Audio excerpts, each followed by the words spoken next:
Hello, everyone, and welcome back to the 823 podcast. It has been a very, very long time, but my guest this week is Brick Memoirs. Hey there. How's it going today? I'm good, man. How are you? It's pretty good. Our technical difficulties with questions aside, it's been pretty good. So Yeah, for sure, before man. before we start the episode here, I just wanted to say that if you left a question on the Instagram sticker this week, please let me know, like DM me or leave a comment or something, because I'm having trouble seeing them, and I want to make sure that there are questions like that I should be seeing. Because if there are, I'm gonna try to work with Instagram support team and figure out what's going on. Um, but yeah, I just don't know what's going on there. So if you left a question, please let me know, and we'll get things sorted out. But no audience questions this week, just because of some technical difficulties. Um, so yeah, I'm gonna go ahead and start up with the intro. Every guest, I kind of ask the same set of questions, Sure. and so I guess I want to start out with your earliest Lego memories. So some early things that you built, first sets, that kind of thing. Uh-huh. So I think probably the one of the first sets that I can remember getting was probably for Christmas in 2005 when I got the Lego Police Station set. Mm. And so most of the sets that I got were either Indiana Jones or Lego City. But that's I did get some Lego Star Wars sets. I didn't get a ton. Um, I mainly got Indiana Jones and Lego City. Hmm. Yeah, those Indiana Jones sets are like very nice now. Like looking back on them, it's like, man, these have aged pretty well. Like the sets still look pretty good. And yeah, it's and Lego City's just a classic. People use a lot of Indiana Jones, torsos or parts for a lot of their like mocks and stuff. So I mean, that's really cool to see because it resonates with a lot of people in terms of on the historical side of the community. Yes. People still see it as viable, which is cool. Yeah, absolutely. And they did a lot of things that like I don't think they would do now. Like they had a lot of German minifigs and like Oh yeah, very yeah, definitely. very edgy Lego stuff that they probably wouldn't do nowadays. But it's kind of nice to it's a different thing. So it's nice to see them try some different stuff. For sure. I honestly think with the Indiana Jones sets, kind of piqued my interest more in the historical side of like on the subject of history, and so Lego kind of helped me push myself to start learning more about history because when you watch the Indiana Jones movies or you have the Indiana Jones Lego sets, you're like, you want to ask who are these guys and what are they, and then you start finding things out. You're like, oh, I want to learn more about it, and then it just Yeah. becomes a never-ending cycle. Then you just keep going and going and going. Yeah, Uh, pretty much. yeah. And so like kind of adding to that, like so the obviously the Lego sets got you into history, but like what areas of history specifically are you interested in? Like is it just Oh World man. War II or is it other things? No. I mean, and this goes for our minifigures. So I'm pretty much interested in whether it's the fall of Byzantium in 1451 or Constantinople in 1451 or the Korean War in 1950. I mean, I cover, and my minifigures will as well. I like to cover a lot of historical periods. I mean, just because they're so interesting to me. I mean, the way warfare was conducted through almost 2,000 years is pretty it's pretty crazy to see how things advanced and seeing that in Lego or just seeing creations of people's minifigures in Lego of those certain battles or certain time periods. It's super unique and it's definitely a niche. Yeah, absolutely. But I mean, like the a good minifigure in a mock like that can really bring things to life as well. Oh yeah, for sure. It's a big deal. Like if you have that one minifig, especially in a smaller mock, like in a bigger mock, it's kind of the big like groups of minifigs that catch your attention. But Hmm. like in a smaller thing, just that one minifig that really draws your attention can really make or break a mock, and it's really interesting. It could also be that same minifigure that inspires you just to go on to that subject or to learn more. I mean, like historical Lego, like third party Lego companies that do historical Lego, they don't just inspire people to buy their Lego minifigures, but I mean, me personally, when I was buying, and I still do buy from other companies, it inspires me to learn more about that subject. You know what I mean? So I think a lot of these minifigures can be super educational as well. Yeah, absolutely. And it's really cool, especially going to like Lego conventions where, people will answer questions about, the historical event that they're covering, or, have some information there for people to learn. It can really be a learning tool. It's really interesting. Oh, absolutely. I have a daughter, and when she grows up, I don't want her to necessarily just be bored and hate the idea of history. That's what I think. A lot of people will do with Lego because it resonates with something they like and something that they're not aware of, aka being history. And so I think when you combine those two, it actually might help a lot of people um, actually like the idea of history. Just it being done, in term of like a minifigure rather than being in a class sitting with 20 other people looking at a slideshow of like Yeah. Ellis Island or whatever. Hmm. I think it helps people become more interested in the subject. Right, like an interactive experience where you have something to look at that isn't just like, here's a picture of this thing that happened. No, it's like a 3D thing that you can really look at and Exactly, like, connect to, I guess. for sure. Yeah, and you can build it yourself too. I mean, you can get your own parts and build your own scenes, and yeah, it's a lot more interesting because like you can't go back and take a photo of an event that happened 100 years ago, but you can build a model of that thing, and it yeah. Exactly, and I think that's where I think that's where the aspect of like Lego history, like in just the niche or the small community that's in the Lego history area, that's where like education can mix with creativity, and it's just really cool to see what people make. Yeah, absolutely, absolutely. And a lot of people, I mean, it's been picking up in popularity a lot too. Like I know that Brick Mania has really helped out with that a lot, with Yeah, historical things, and Brick Arms and all these other companies have kind of come along making parts to make those kind of those builds pop, because before you kind of had to use whatever Lego had and whatever parts were in their inventory, and considering they're fairly anti-violence and anti military, it was very difficult to you know acquire hmm those parts to do those things. So, and I understand Lego's position on wanting to keep things like anti-military. I mean, even though you have Star Wars, which is based in like like pretty much a galactic war. But I know it's different than World War II and World War One when people look at it. So people just won't, they won't see this. They won't see the similarities. People will always find a way to differentiate the two. So I'm totally okay with allowing people that are third party to work on this type of subject or just history in general. Because not everyone, not everyone on Lego.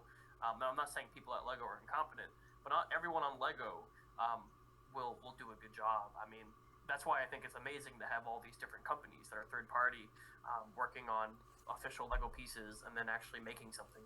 Because there's never an end of creativity. mhm, I mean, absolutely. you got K Town Bricks who does medieval. Brick Mania is doing Vikings, and they've been doing World War II. GMC has dwelled into the 1700s and 1900s, and also World War II and modern era. I mean, you can pretty much do whatever you'd like, and you can if you being a buyer, you can see all these companies, and there is such a wide variety to choose from. I mean, I think that's a good thing, rather than have Lego do it all. Absolutely. Yeah, like different creativity, like creative differences, I guess, have really helped the community grow, and it's like that in a lot of like subsections of the Lego community. Like I know that with the Star Wars community, decals have taken over a lot in the last, I don't know, 2 or 3 years, 3 4 years, something like that. And before that it was printing, and before that it was like smaller scale decaling. But now all these creative people coming together and like doing different things, it really has changed the scope of the community. And I feel like a lot of people know that Lego is a hobby now. Like I feel like whenever I first started anyway, which it's been 9 or 10 years ago now, that I've been kind of building stuff, and keeping up with the online community. It wasn't as it wasn't as well known as it is now. Like there weren't as many conventions, there weren't as many things going on, and I feel like it's really opened Lego up to a broader audience. And part of that is that creative difference. Nothing looks the same. Everybody's got their own style, and it really helps to differentiate different mock builders and different builds, and everything like that. So that's really helped the community grow as well, I think. Yeah, that's a plus with Lego. I mean, like I said, just because there's so much that you can do, and there is so much that maybe in the future, because if you are doing this hobby for a long time, there will be almost a never-ending source of creativity, especially in this community, because there's always something that you can work off of, especially if you're working on like different time periods. How specific do you want to be? So I can see why it's grown so large, and that's why myself have gotten back into Lego. I mean, that's something that I actually that resonated with me, looking back at like because the way I got into it was I was watching a Brickmania video, and I was like, whoa, that's cool. And then I started looking it up, doing my own research, and just seeing like all these people make creations and these huge dioramas and out of like all these different time periods. It's like, wow, I mean, it's endless. There's nothing stopping you from going this route or this route. A, B, C, D, doesn't matter. Right. So that was something that really stuck with me, and it was probably the main reason why I'm doing it. Right. So you did go through like a Lego Dark Age then? Like you've had a Dark Age and kind of gotten out of it for a while, or? Yeah, I did. So I got out around. I was about I'd say about 12. I'm 23 now, and so it's been almost 10 years. When my wife was pregnant, I was kind of looking for a way to, in the future, connect with my daughter a little more, and have something for us to do for fun. And so I started watching what do they call them, stop motions, and then I started watching one of Brickmania stop motions, and I was like, oh, this is gonna be so cool. But like maybe a couple months down the road, I'm like, this is for me now. So I mean, it's completely spiraled into something that I want to do, but I'm really excited to when my daughter is old enough to understand, and just be something cool that we can do together. Yeah, absolutely. That's a really great thing to do. I mean, just to have something to connect over. That's really great. Absolutely, yeah. So how long have you been back into it now? I'd say about maybe July of last year, about a year, maybe a year and a month. Okay, nice. Yep. And I'm still. Oh, sorry. oh no, go ahead. I'm still relatively new to everything, right? I mean, but I am a collector. I'm a huge collector of United Bricks, so I kind of learned pretty quick about like the community, and I asked a ton of questions everywhere on Instagram about it, and so I think I'm fairly up to speed, even though I've only been here for a year. Right. So like, what was it like coming back into the community? Like seeing all the new parts and seeing all the new things like that you can do with it. Was that a big adjustment, or was that just kind of like part of it? It was part of it, man, because when you're a kid, and especially with Lego, everything, even when I was a child, everything that had to do with Lego was always positive to me, and I always felt very comfortable with Lego, and so getting back into it at this age was super easy, and it felt super normal because I always liked Lego. I had that idea though, when you grow up, you can't touch Lego, you can't mess with Lego, but I've broken out of that, and it's one of my top hobbies. Yeah. Yeah, it's like it sucks you in. Like you get one set and you're like, oh man, that one looks great, and then you get another set and then it just keeps going and going and going, and yeah, eventually you end up with a room in your house full of Lego sets. That's so true. My wife and I, sometimes we like to build sets together, mainly Star Wars sets, and so we got one, which was the 501st Battle Pack. Oh and man. so yeah, with the ATRT, Mm-hmm. and we were building that, and like at the same time I ordered like 3 more just because I know I needed more to build. I mean, it definitely does suck you in, that's for sure. Oh yeah, 100%. So I guess another kind of interesting part, like how did you become aware of the wider community? Like how did you go from just building sets to like finding this community and like starting to get involved with that? Was it through those Brickmania stop motions and that kind of thing, or?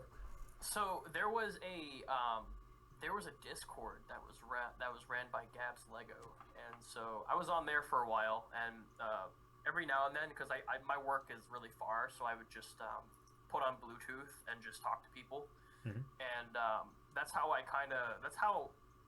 it was easier for me to get introduced to the community and the people and what people do is because I just sat on Discord while driving to work and just talking to people.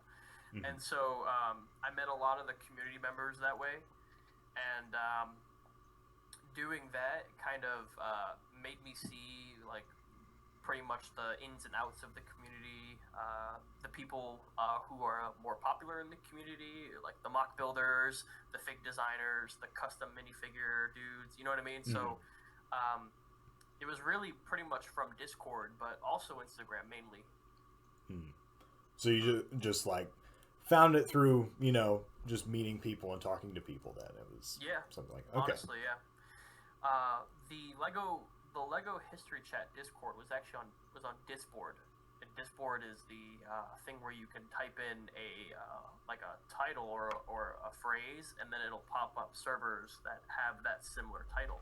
And Mhm. so I had when I was watching Brickmania, I was like, there has to be a Discord based on Lego and history. So I just typed in Lego and history, and then that server came up, and that's how I was pretty much introduced. And then people Oh, were saying to me, "Oh, you got to get Instagram. Instagram is kind of like the thing where to go." And so that's when I ended up getting Instagram, and it pretty much took off from there. I see. I see. Yeah, Instagram has kind of become what Flickr was, which Yeah, it was. Yeah, definitely taken over Flickr since then. But yeah, I know a lot of people are still on there, but it's Instagram has kind of become a new home Instagram for has Lego. taken over. Yeah, Yeah, it's definitely made a lot of new things possible that weren't possible before. So yeah. Um, but anyway, so kind of talking, you briefly mentioned your minifigures. So kind of getting into those. How did you become interested in producing your own custom figures? So, so originally, like the first like historical minifigures that I purchased were United Bricks, and they're a company based in the UK, and they pretty much sell historical minifigures based on World War II to the 1700s, 1800s. So it goes pretty deep, and so oh, hang on one second. Mhm.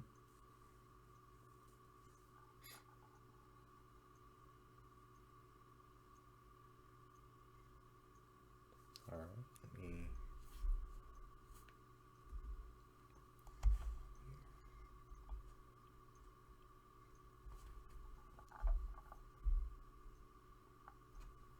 Sorry, I thought I heard someone knock on the door, but I guess Oh, not. no, you're okay. You're all good. Yeah.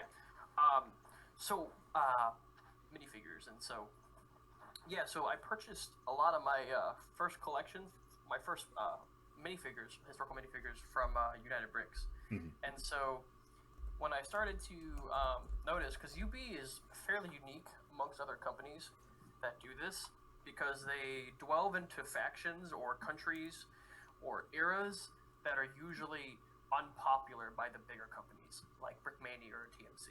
Hmm. Like for example, they did a Danish World War II minifigure, um, or they did the Hungarians in World War II, or the Romanians, and Oh so man. that was really cool. I mean, for me, I love to delve into the specifics of history, Right. and so that was really cool for me. Right. And so the thing is, United Bricks, they're very they're extended because they have all these minifigures, and they have to restock them. They have to do all these things. So I said to myself, what if I take it a step further and find a way to make my own and almost do similar what they do, focus on time periods that deserve some Lego time. Like example, I'll give one example. We're doing the Spanish American War, Hmm. and kind of go with it and see if people enjoy it. Yeah. We will be doing World War II as well. Like we actually have done World War II Norwegians, Oh. we've done World War II Greeks, and we've done World War II Italians. And I plan to continue doing World War II, but I wanna do more obscure front lines. Like one example is the Franco-Thai War, which happened between Vichy France and Thailand, and you never hear anything about it. But Yeah. it'd be super cool to see like a mock or a diorama of something pretty much unheard of. And I think that also builds up the idea of having this be all about education and creativity. Yeah. And so that's what kind of like made me get into it more. And so I talked to a guy. His name is his Instagram page is Minifig Madness. It's my buddy Forrester, and he was helping me. I've been talking to him since almost last year, and he's been working with me. He's been my printer, and him and I have been working on designs and making sure that we've done test prints and making sure that they're a good quality for the community. Mm-hmm. So, mm-hmm. So have you done any previous like releases, or is this your first like big release? This is our first release. I mean, so before I actually did do a small release of some Greeks from World War II on my Instagram page, Mm-hmm. but it didn't feel very professional, and I wanted to kind of expand it because to me it's not just about selling minifigures. It's about allowing people to see them, and I just want more people to have them. Because if I'm not extending myself across the community, there are a lot of people that will never get this opportunity. Because I was like that when I was buying United Bricks. Whenever I'd go over there and I'd see like a minifigure that's been sold out for 6 months, it's like, man, I really wish I got that fig, Mm-hmm. So I definitely want to give everyone in the community an opportunity to at least decide whether or not they want one. And so that's why I decided to expand myself and work on a website. I've even hired more designers. I've hired a graphic artist for our website. We're even working on 140th and 145th vehicles. I don't know if you know who Panzer Brick Labs is, but he is super popular amongst the 145th community. Mm-hmm. He's doing 145th vehicles for us, and Frozen Legend, who is doing our 140th vehicles and our buildings. And Wow. so we have a pretty big operation, and so but it's super cool to see all these people come together via online and just make something really cool.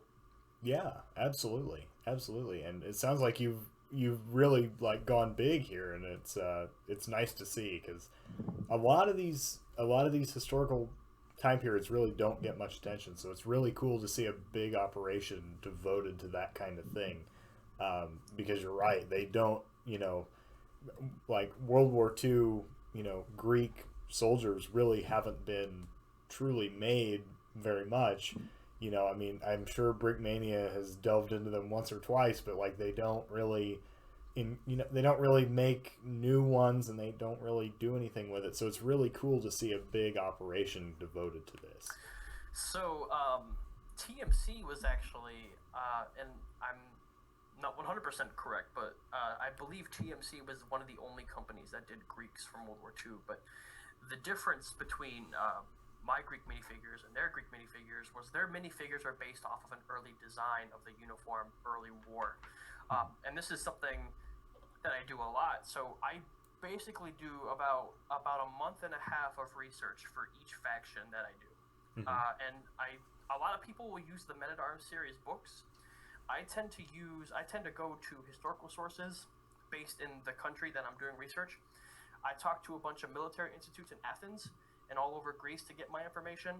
I go to local historians. Some reenactors are actually pretty credible because they worked in the historical community for a long time. Wow. I did the same thing for my Norwegian minifigures. I talked to people in that country because those people are the ones that will know the best of their own history, mainly historians, reenact enthusiasts. Those people are, really good sources. And that's so I spend a very long time, and I take historical accuracy very serious with designs, especially when I'm trying to represent a country. I don't want to mess it up. Right. Yeah, you've put in a lot of time and research for sure. That's really cool to because yeah, a lot of people don't really like they go close, but they don't really go that far. So that's really Right. cool. That's really really cool. Um, but yeah, so you were talking about how you've kind of hired more designers and you've done some of that. What is the production process kind of like? What is that process like, and how long does it take, and what are the steps to go from just a an idea to a finished minifig? So it depends. I mean, so at first, my Greek minifigures were designed by Forrester. So all my World War II stuff is going to be designed by Forrester over at Minifig Madness. And the reason why I did that is because I don't want designs to conflict. Because since I have a second designer, I don't want his art style to conflict with Forrester's art style. So I make sure that the minifigures they both create would never be on the same battlefield Mm-hmm. or the same mock, just so there is design integrity. Mm-hmm. But so when it was just Forrester and I, because he runs a pretty large operation on his Instagram. He does Star Wars, DC. He does a lot of like all the superhero stuff and villain stuff. So it would take quite some time for us to get the designs done. Let alone did it take time with the research, but the designs would take almost 2 months. So that is the reason why I thought it'd be a good idea to go for a secondary designer. Now with Forrester designing only World War II, and our second designer Alex is working on early 1900s, 1800s, 1700s. Things are done a lot faster.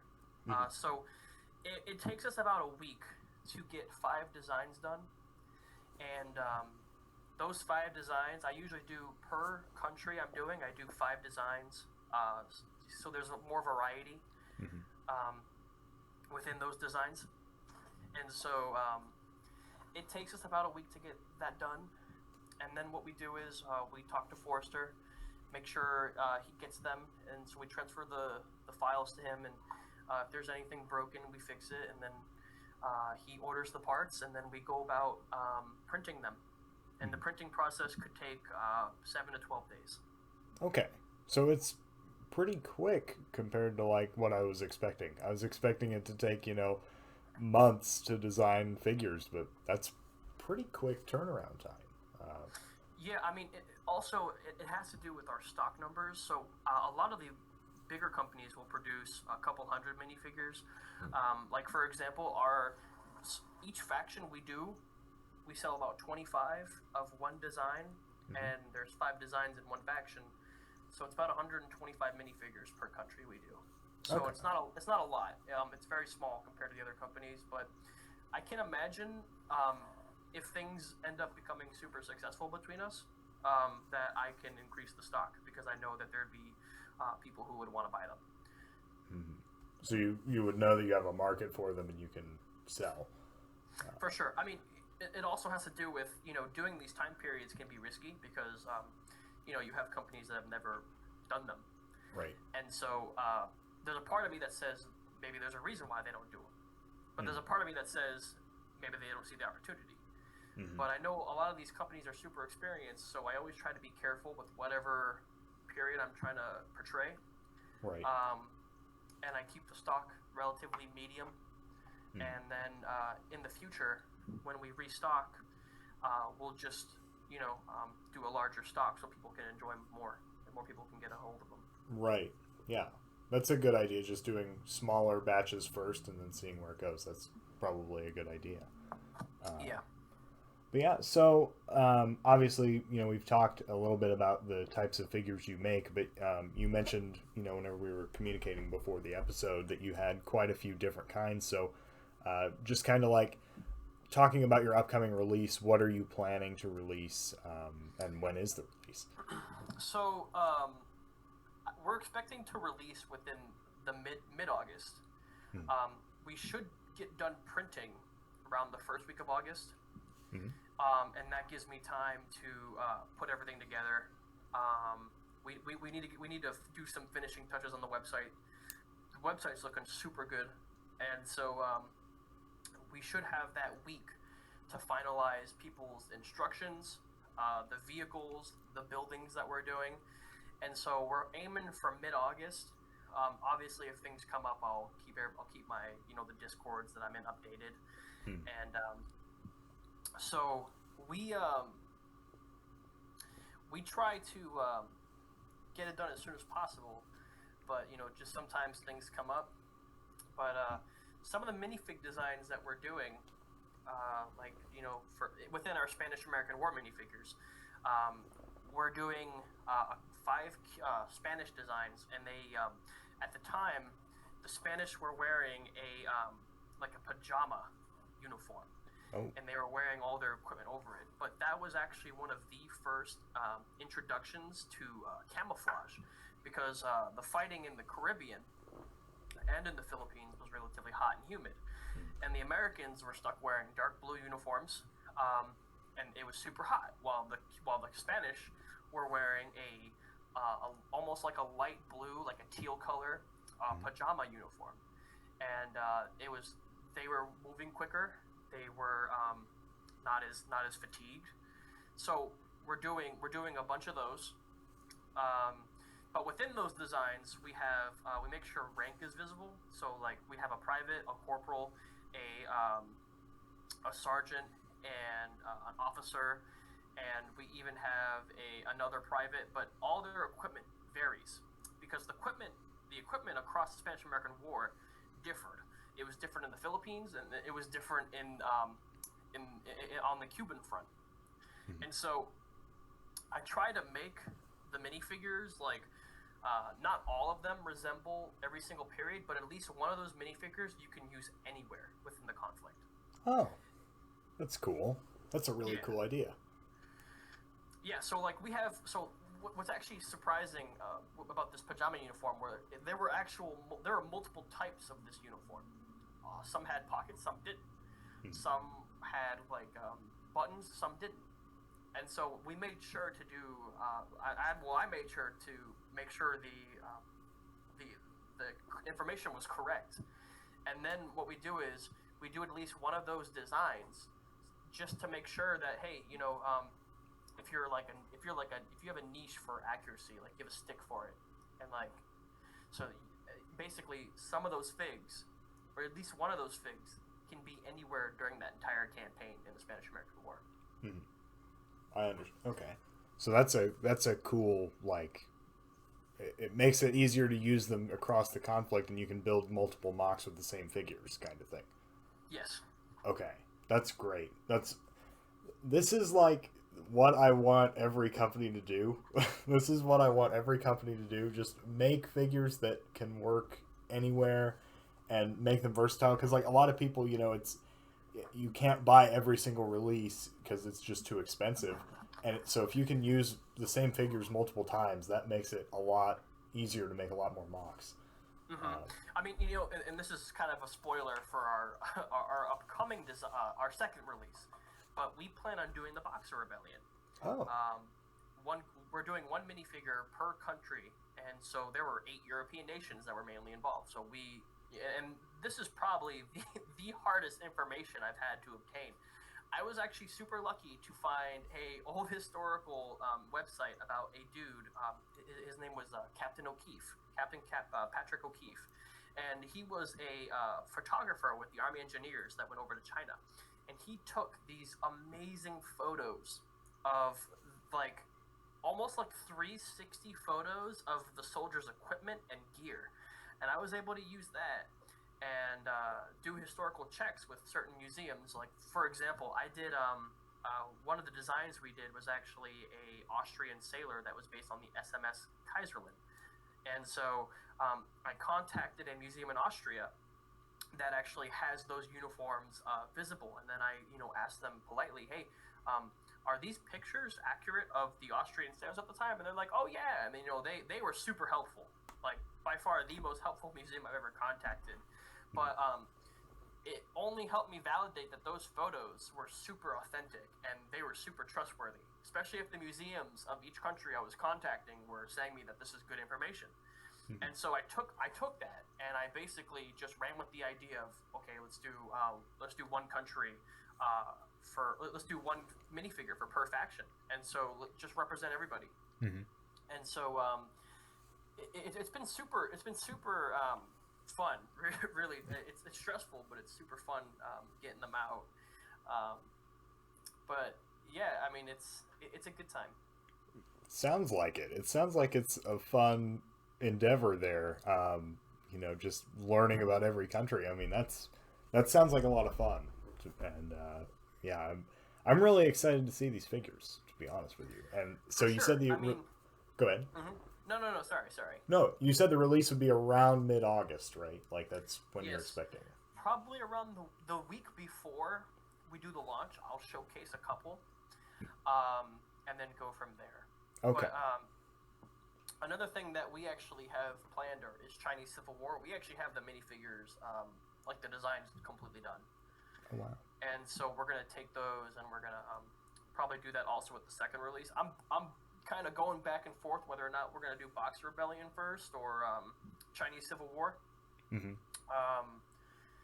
But we'll see how the first release does, and take it from there. Right. Yeah. I mean, I'm really excited to see this release because I think this is something that really hasn't been attempted before, and that's not something you can say in the Lego community very often. Like, usually there's been an attempt at something, but maybe it's a little bit different. But this is just so completely different than anything, at least I've ever seen. You're doing factions that don't get much representation, and you're doing your own research and like really going all in on the historical accuracy. Like, I've never heard of quite this much research and this much time put into every individual faction and every individual figure. So it's really impressive what you've done here. I mean, this is really, really cool. So thank you, man. I'm really excited. It also has to go with this isn't about money for me. And the reason why I say that is because I'm in the military outside of Lego, and so this isn't my primary source of income. So I'm not trying to find a fig. I'm not trying to find a fig that sells the best. What I'm more interested in is the history behind these conflicts and how could I get them represented within the Lego community. And so that's something that really helped me, I guess guide myself really on the uniqueness of what we're doing. Was this isn't about money. It's mainly about just at the end of the day, seeing some really cool creations made from these minifigures and learning more about those periods of history. Mm-hmm. Yeah, absolutely. And you're educating a lot of other people about it as well. So that's really, really cool. This is really exciting. I'm really excited to see this. This is awesome. It's going to be a fun release, and yeah, I'm looking forward to it for sure. So yeah, everyone listening, make sure that you check out the website. Do you know what the URL is going to be like once it's up? It's probably going to be BrickMemoirs.com once it's up, but I'll keep everyone updated on our Instagram when it goes up. Okay. Make sure I'll even when we get close to the launch, I'll probably even post a couple of photos of how the website looks. Something that I'm really, really happy with. He deserves a lot more. He deserves a ton more recognition within this community. His name's Ardent4. Ardent, and then FOUR. Mm-hmm. And he makes some amazing Lego art. And so I got with him and I said, hey man, what would it be if you and I could get together and you could be like our graphic designer and have people see more of your art. And so he's done art for almost every one of our releases or one of our future releases. So he's done paintings like Spanish American War paintings, and he's turned them into Lego. He's done World War II old actual photos and turned them into Lego. I can't say, but a lot of companies will have a fantasy release where they'll focus on something that is high or low fantasy. It has nothing to do with history. Mm-hmm. A lot of companies will mainly flock to Star Wars, and that's not us. I mean, I grew up on a specific game, and I think it's super good. I think it's awesome. I think it's a super popular game. I think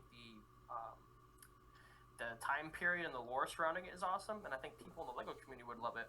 No spoilers yet. I mean, in the future, yeah. But he's done art for that, and it just looked absolutely amazing. Wow. And so I think his art is really what makes our website kind of come to life. And it's amazing what he can do. He definitely deserves a ton more recognition, from the community. Yeah, I will link him below. I am looking at his Instagram right now, and wow, this is really impressive. So People should see him. Yeah. Yeah, I'm gonna go ahead and write this down, and I will link his Instagram in the description below. So go check out his art because this is really cool. But yeah, there's a lot of different time periods here and different things. So yeah, it's got something for everybody. It looks like. Oh yeah, for sure. And there's gonna be I know a lot of the companies right now are going back to medieval. We plan to do that, just not right now. So we want to go back. We want to do like something every 100 years. So right now we're in 1940, 1941 specifically for some of our minifigures. Mm-hmm. This release will be almost 200 years of history. We'll have something in the 1800s and something in the 1900s. And so after that, we'll probably go to the 1700s, and then we'll go to the 1600s, and then 14, and then 15, 13, 12. I have a ton of really neat ideas, super unique ideas that I think people would really resonate with. Yeah, that will be really interesting, and it's cool that you're spreading it out over time, and you're not going to do everything from the 1900s and everything from the 1800s. You're going to kind of spread it out, so that'll make the releases really interesting. And we'll come back to just because we're going, like, let's say our second or third release were in the 1600s, that doesn't mean we're not going to come back to World War II. I mean, actually, I really want to do a lot of Korean War. I think that's a time that really you never see anything about. Whether I do see a couple of custom minifigures made with the real Lego, and then someone turns it into Korean War. But I would honestly love to see official minifigures or third-party minifigures made with Korean War, whether it's representing the PLA, the Chinese, or the First Marine Division in the Chosin Reservoir, or even South Korean soldiers. I'd be so happy to do it once we kind of become a little more popular. Yeah, that would be very interesting because, yeah, you're right. Korean War. I remember seeing Brick Mania minifigs for the Korean War, but it's been 4 years ago, and it's been a long time. Yeah, and that's the last one I saw. So it's pretty uncommon. I know a lot of companies have done Vietnam. I know that's more popular. And I know obviously World War II, but Korea kind of gets stuck in the middle and they don't really do much with it. So that's an interesting idea as well. Oh yeah, absolutely. And I personally think I guess my favorite time period or area to do would be something with the Ottoman Turks throughout the 1600s, or even the Ottoman Turks in the 1400s when they were fighting Byzantium. And so stuff like that, I mean, it'd be awesome if BrickMania or TMC did stuff like that. But obviously if they don't get to it, I'm gonna get to it, Right. So I'm definitely looking to do some super original minifigures, and hopefully people enjoy them. I mean, because we Forrester over at Minifig Madness, he does an amazing job printing. I mean, by far. I mean, I gotta hand it to him, man. We started this. Our first couple minifigures weren't that great at all, but he works a lot. Lego is something that he does all the time, every time, Mm-hmm. And so he the Greek minifigures, which will be showcased in a couple weeks, were one of his first legit designs, and I was blown away. I mean, the detail, um, the print style is just beautiful. I mean, it looks awesome. It's and I'm not trying to brag. I mean, I think a lot of people can agree that it's up there with TMC and Brickmania, but Hmm. the minifigs will speak for themselves when they come out. Absolutely, absolutely. It's really cool to see collaboration too. I mean, a lot of the companies really don't collaborate with others a whole lot, so it's really cool to see another company and an outside person kind of collaborating and doing something really cool because this is Hmm. really neat. I've Yeah, man. I mean, I see no problem with working with other people. I mean, I know it's a competition amongst other companies, but that doesn't mean you can't be friendly. And so, actually, another company that I want to do and that I've talked to about doing collaborations in the future was K Town Bricks. Him and I talked for a while, and he brought up the idea that it'd be cool to collaborate, and I love that idea. Yeah, Because there are K Town fans that probably wouldn't know about Brick Memoirs, and there's possibly in the future Brick Memoirs fans that have no idea what K Town is, and so I think it'd be really awesome for people to be introduced into one another, and yeah. um, it helps everybody. Absolutely. And that's what I mean, the Lego community for a long time has been all about collaboration. Like, you see collaborative mocks, you see collaborative, operations all over the place. So it's really cool to see, more collaboration. That's what we like to see. For sure, for Uh, sure. yeah. And so that's kind of like I guess how I'm gonna try to run things around here with Brick Memoirs and um, try to be friendly with everyone. Mhm. I know there's some things going on that in the community that people can look at a company and be like, wow, I can't believe that's their behavior. Um, and so, I mean, I understand people are looking for a more friendly environment or a friendly company, and Yeah. there's some good amount out there, but there's also some annoyances. Mm. And so I want to try to reach out to um, everyone, even competitors, and just let them know that we're all friends. Yeah. Absolutely. And, I'm sure that's a refreshing thing, for a lot of people because a lot of people, it's kind of all competition and whatnot, and it's refreshing to see someone be like, hey, let's just get along and let's just enjoy this hobby together. So that's a nice thing to see. Yeah. But yeah. So is there anything else you would like to talk about with the release? I mean, is there any other types of figures that you'd Um, like to promote, or just holding it all for release day? well, I guess I could talk a little bit more about like how we plan to do every release. So every Hmm. release, so we actually just got a new guy on our team, Milo Bricks. He's a super good dude, Hmm. super talented. I mean, he's such. I'm like really lucky to work with him. I mean, because he's super confident in his work. He's super patient, and when you have a team that's super polite and super like excited about their work, things become brighter around this. It's no longer a job or it's no longer something to do on your off time. It's truly fun. Hmm. And so the team that I'm working with makes it fun. But Milo Bricks is actually working on a couple of our buildings. And so he's actually working on a couple of realistic Cuban buildings from the 1890s. He's also going to be working on some Mediterranean buildings that represent the Greek architecture a bit more. Hmm. And so our instructions will have XML files, so you can just easily input it into BrickLink, and so you don't have to put the parts in yourself. Hmm. Um, and that's for both our 140th vehicles, our 145th vehicles, and our buildings. Okay. So you will just be doing instructions and not like sourcing all the parts and everything like that. No, in Okay. the future, if things go well, I mean, I would love to do kits and like sell actual kits. Hmm. Um, but that's a little far right now. I mean, Yeah. I definitely aim for it if I could. Hmm. Um, but for a bit, I don't mind doing instructions and Yeah. then turn them into kits and then making them custom with custom stickers and stuff like that. That'd be something I would love to do. Um, Absolutely. but we also plan to sell stickers as well, like or actually not stickers, sorry, custom tiles. Oh. So like one thing that we're going to be doing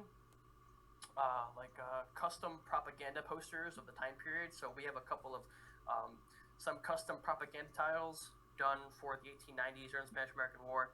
We have a couple of Greek and Italian propaganda posters that we have lined up. It may not hit the first release due to time constraints, but it will definitely hit the second release if not. And so, we want to get those tiles out there, and so people can use them in like their city builds or whatever, and kind of bring it to life. That's really cool. A lot of different things. It sounds like you've got a lot of different ideas and different things coming along in the pipeline. So that's really cool. I'm excited to see that for sure. Yeah. We're going to be selling bodies. And we're going to be selling full minifigures. The pricing on the bodies will be about $15 for a body. Mm-hmm. The full minifigure will either be 20 or range to 25. We're probably going to meet middle way and do 22 because I know we want everything to be at least affordable. But with those minifigures, I've been working on it myself, so I could do more rather than just be the researcher. I want to do more. So I've actually been taking some time to become a little more familiarized with brick arms painting. So we're actually taking brick arm weapons and I'm painting them to look like overmolds. And we're going to be including those with our full minifigures. So, you not only do you get a brick arm, but you get one that is painted and looks cool, for $22. So that's something I just wanted to kind of add on to the minifigures because I think it puts everything together, Yeah, and it adds value too because those I know the Brick Arms Perfect Caliber weapons are like $5 each. Yeah, so our brick arms painted will be about $2, and that's including with the minifigures. So out of the $22 price, or between the $20-25 range, that brick arm painted weapon will only be $2. We'll also be selling some individual heads that will go with either Spanish-American War or our Greeks and Italians and Norwegians. Mm-hmm. And so that's going on. What else? We've actually, our buddy, Hunks of Plastic, he also runs the TMC Archive Instagram page. He is also like an amazing guy because he's actually doing some 3D printed weapons. So for the Spanish-American War, we're doing the weapons as well because we want to include them with the minifigures. But the weapon at the time was like super unique. It was actually a Krag Jorgensen rifle. And the way it was designed is super unique. There isn't a brick arm that could ever replicate it if you wanted to be accurate. So we've actually kind of been working on getting those out and painting them. We have a couple of designs already done, and I'm going to mess with them for a bit, paint them, and see how they look. And if they don't make the first release, they'll make the restock. Because we want to make sure that they're good and quality, Yeah, absolutely. Absolutely. So it's all 3D printed then? It's all like... Yeah, so the weapons that we can't really find brick arms for, we will 3D print ourselves. Okay, gotcha. Mm-hmm. But that goes the same for helmets. Like, we actually, for our Greek minifigures, we did a Greek helmet. We're probably going to make them super limited. We'll probably have our Greek minifigure come with a brick arm Russian helmet. For our Italians, they will also come with a brick arm Russian helmet, but we're going to do a print on the helmet of the Italian Alpini helmet design that was on most of the helmets of the soldiers that fought with the Italian mountain troops. So we're going to actually try to print that on there and get that out there for everybody. But we will sell the 3D parts probably separately and just kind of mess with them. And if they sell well, then we'll make more. Wow, that's great. That's I'm glad to see that you've got like a lot of different like accuracy points. Like you're not gonna just print like an accurate torso and then just kind of have the rest be but like you're really going all in. This is really cool. Every detail you add is just making me more excited for it. So I'm For sure, excited. man. I'm excited to see this. So yeah, I will. I'll probably like post updates on my Instagram as well whenever I see, like what's going on. So everybody, I'll try to keep you guys updated as well, just so you know when the release is. But yeah, it'll be. I'm excited for this. This is gonna be cool. So yeah. Is there any other details about the release that you have, or is that it? No, I mean, do you have any questions at all? Any more questions that you want me to answer for you, or maybe there's potential questions that you think that people want answered? Hmm. So I guess one question I do have is like, so obviously you're making all these, you're contacting museums, you're doing all this research. Like, do you like to look at actual physical representations of the things that you're doing? So, like, let's say you're designing a helmet. Like, do you collect like actual military helmets, or do you go look at actual military helmets, or is it all done through photos, or how does that work exactly? So it's usually done through photos, but there were a couple times in my research that I have gone to museums in Florida and have done a little bit of local research. I live in Florida, Okay. and so there were a couple of sources that I had a lot of help here from my local research. In the future we want to do New World type stuff. So like we want to do a conquistador fig, and we want to do a Aztec fig. Ah. And so actually, um, with that, I've had a ton of help with local historians. There's actually a good local historian office not too far from where I live, and I Mhm. got in contact with them via Messenger on Facebook. And because a lot of the armor that the conquistadors wore is a little bit like fantasized, and like through a lot of art you see on the internet, it's different. Mhm. And so what you think a conquistador would look like in reality looked nothing like that. That's just kind of like the generalized look of a conquistador. Right. Um, that was like just portrayed through art. And so they were super helpful over there at guiding me to make sure that they were accurate. So I guess for physical evidence or physical research, not in particular for the Greeks or the Italians or for some of the Spanish American War stuff, not all but some, Mhm. but definitely for other time periods that we want to portray, like especially the New World. Mhm. I see. Well, that's another like pretty underappreciated storyline in history, like in the Lego community at least. Like not a whole lot of mocks are made about that, so that's an interesting one to do. Um, but yeah, I'm trying to think of other like audience questions as well, because once again, for those who are listening who may not have heard at the beginning, we didn't have any audience questions this week just because of a technical difficulty. Um, hmm. I'm. Hmm. I. Hmm. I'm struggling. My brain's not coming up with stuff right now. Um. Hmm. So, like, talking about, I guess, the future a little bit more. Do you have any like specific battles or specific conflicts that you'd like to do in the future that maybe you haven't done in this release just because of certain reasons or whatever that you haven't mentioned already? Like, are there any other things that you'd like to do?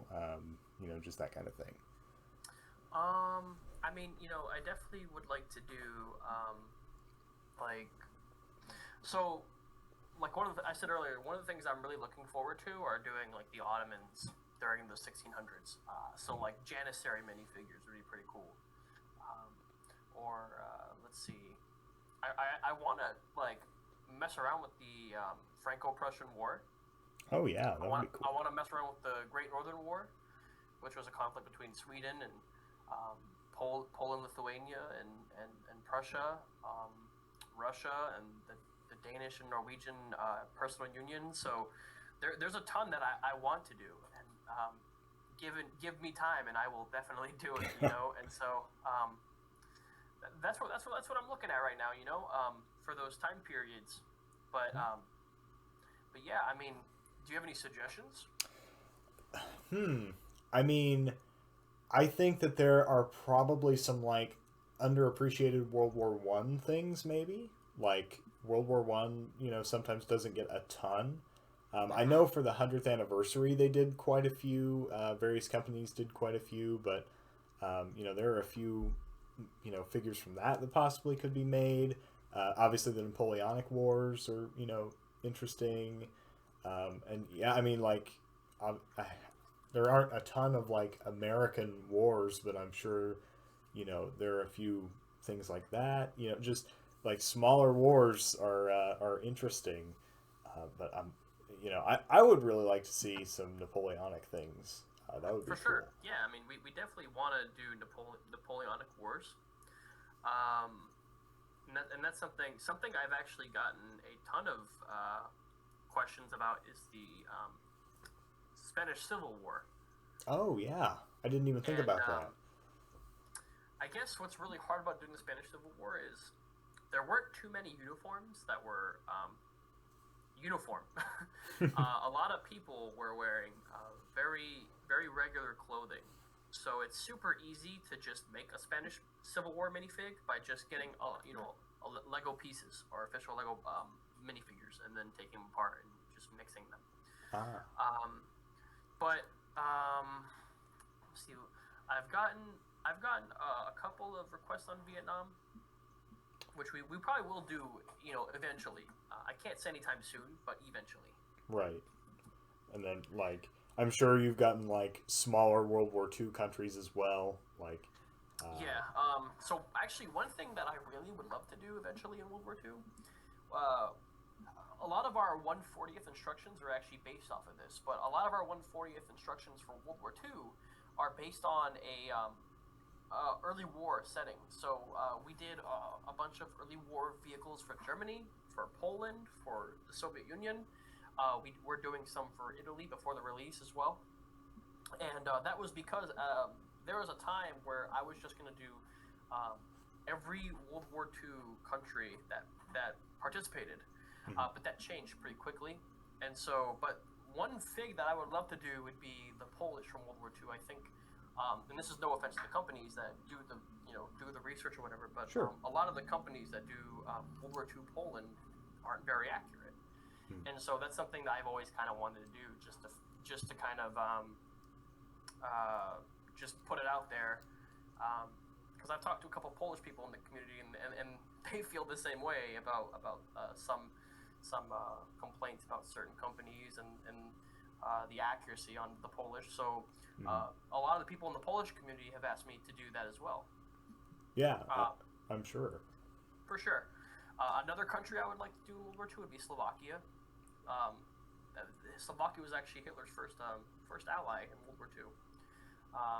They were minor. Obviously, they were a super small country, but just like I said, the whole point isn't trying to find a fig that sells. It's trying to represent a piece of history, and so right. I would be so down in the future to do Slovakian soldiers, and maybe soon, definitely sooner than Vietnam. That would be interesting because I don't know that I've ever seen a Slovakian World War II figure. I know Czechoslovakia doesn't have a ton of figures made for it, so that would be really interesting. And their helmets are pretty cool. They have like these blue stripes going all around their helmet. I think that's what makes them super unique, and I think people would like that. Don't they have like the white line as well? Like, or I might be thinking of a different one. Hang on, I gotta look this up now because I think I know which helmet you're talking about. I want to see for sure. Let's see here. Yeah, they've got the symbol, the insignia on the side as well. The Orthodox-looking cross. Yes. I actually don't know what that is. To me, it looks like some sort of Orthodox cross, but I'm not entirely sure. I feel like it had something to do with like that region. Like it's a like I think it carries it on across like the Balkans as well. Like I think some Balkan countries use it, but I'm not 100% sure. But yeah, that's interesting. That's actually all. It's funny you mentioned Balkans. It's actually something we were doing originally. We actually have a couple of Yugoslavian designs for World War II Balkan, Hmm. and that was probably one of the hardest things to research because given the how that country looks now, Yugoslavia doesn't exist. Hmm. So I had to pretty much ask a bunch of museums in every single Balkan country that was within Yugoslavia, but most of them turned me down. Um, a lot of them do not like talking about Yugoslavia, except the Serbians. I was actually able to get in contact with a Serbian historian, and he like the uniforms for them are a little funky. In terms, there really isn't much uniformity, but nonetheless, I got the information. So we actually already have the designs done. We just never printed them. Maybe in a future release we'll do them. That would be interesting for sure, because yeah, Yugoslavia is another one that they just don't do much of. Like Bulgaria is another one that would be really interesting. We actually did Bulgarian designs too. Oh, really? Yeah, we did. That'll be cool. It was actually our first print, like Oh, our really? first ever print together between Forrester and I. It was a Bulgarian rifleman, but we had 5 designs done for him. And also in that same sense, I had to go talk to Bulgarian museums and pretty much get information about Bulgarian uniforms. Right. They were present pretty late into the war, so they didn't do anything in Russia. It was only when Russia pretty much invaded them is when they became an instant puppet. So Mhm. Bulgaria didn't do much besides fight the Germans, but they were an occupier of Greece Ah, while they were within the Axis, but they never fought on the Eastern Front against the Russians. I see. Yeah, and they have some like interesting helmets too, right? Like their helmets are different than the Germans, I think. Correct? They kind of remind me of like the Cold War era helmets that the Soviets had. Okay. Mhm. There were, because also you have to remember Bulgaria was an ally of Germany for almost 4 or 5 years. So eventually, some of that equipment ended up being sourced to Bulgaria. So they did have Ston helms. They definitely had Ston helms. They did use MP40s. They did use some. They did use a lot of German equipment, but in the end, they ended up using a lot of that equipment against them Yeah. because Soviets were pushing back. Yeah, I'm looking now at some pictures, and yeah, there's definitely some Soviet influence, some German influence. There's some just kind of weird helmets that really don't look like anything. I mean, there's a lot of different stuff here. But yeah, that's interesting. I mean, like once again, just something that like Brickmania and like a lot of bigger companies just would not make. Just because their I actually production.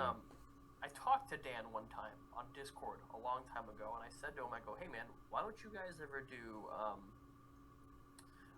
like these obscure countries? And I actually gave an example, Bulgaria from World War II. And he said, oh, well, there isn't a lot of sources. And he's right, there isn't a lot of sources, but you have to, I mean, this is why I say I go out of my way, to spend a long time researching, because to me it matters. And so maybe to other people, these, there aren't a lot of sources, but eventually you will find them, Right. if you will find, and then it'll be such a rewarding thing when you see and you line everything up, and then you fact check everything. It's like, whoa, I can't believe it. After this many months of research, I finally was able to get a fully accurate design depicted. And so the sources are out there, but a lot of those companies, they make quick work with their minifigures. I mean, Brickmania did an awesome job with their Civil War stuff, but that's easily accessible. Right. A lot of companies just don't do, and this is just my guess, just from Dan's answer that he gave me. My assumption is that a lot of companies won't do these obscure scenes because the information is lacking. Right. Yeah, I've experienced that a little bit as well, because like I collect like military helmets and whatnot, and I've collected some Danish stuff over the years, and sources for some of these helmets are impossible to find. Right. So you really have to dig for them, and even then, sometimes you just don't find anything. So it's really interesting. just how obscure some of these things can be. But the fact that you've gone like above and beyond to find those sources is really cool. Absolutely. And another thing about like kind of going back to why they won't print them is they kind of have to print quickly, to stay. They release something like every week or whatever, so they kind of have to, which makes sense. But that probably makes it a little bit better for you, like since you don't have to release every single week or anything like that. It probably makes it a lot easier to do your research and do all that kind of thing. It is. It is essentially. There isn't a lot of pressure on me to get things done. I mean, eventually, I think there will be competition. But that's kind of why I wanted to start out doing more obscure time periods, is because in that case, people won't just see me as cloning another fig that someone else made. Right. It'll just be purely based on a design that I look for myself, and then we went off and turn it into a minifigure. Mm-hmm. But it's not about. But in the end, it's not really about being the first to make something. It's just making sure that everyone's happy with the product. Yeah, absolutely. Putting out the best quality you can is definitely a good thing. Yeah. So yeah. Mm-hmm. All right. Well, unless you have any more topics that you'd like to discuss with the release, we can get to the news of the past. I mean, not the past 5 months, but relevant news of the last 5 months that I haven't done an episode. I'm ready for news, man. All right, let's do it. So obviously, for those listening, I'm not going to cover every single story that has happened over the last 5 months, because some of them aren't relevant anymore. So yeah, I'm not gonna force everyone to listen to news that has been out forever. But we do have some interesting things coming out, and I guess another question that I kind of wanted to ask, like, do you build mocks and whatnot as well, or do you, is it just the figure printing for you? Just the figure printing for now, but I guess when I have a little more time away from, designing, or not designing, but researching and painting and making sure Brick Memoirs gets its feet off the ground, then yeah, I would most likely make mocks. In fact, for Brick Fair Virginia next year, I would like to bring my wife and daughter and showcase some mocks featuring our minifigures. Oh, that would be cool. That would be really cool. But yeah, so have you been to a Lego convention before, or Never. No, I'm really excited to go though. That's a cool experience to have for the first time. I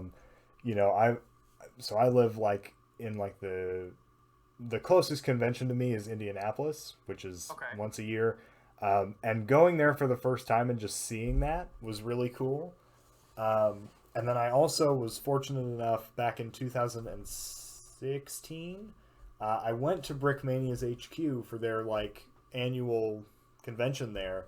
And when you go, when you go to a convention and you just see all this stuff together, it's like, oh man, this is real. Like, this is all, like, these mocks actually exist, because you'll see mocks that you've seen online or that you've seen, elsewhere, and you're like, oh man, this is right here in front of me. This is really cool. So yeah, that'll be a cool experience for sure. Oh, I can't wait. I'm real excited. But so yeah. Anyway, the news of the week here, we have some Bricklink designer program sets that have been, not confirmed, or are they confirmed? I don't know. The projects that are at least probably going to get made into actual sets. There are 4 sets that will be made available again, but there are a bunch of others that you can like crowdfund. Mm-hmm. So taking a look, you can get a Kakapoo. I'm not sure if I'm pronouncing that right, but it's like a green bird.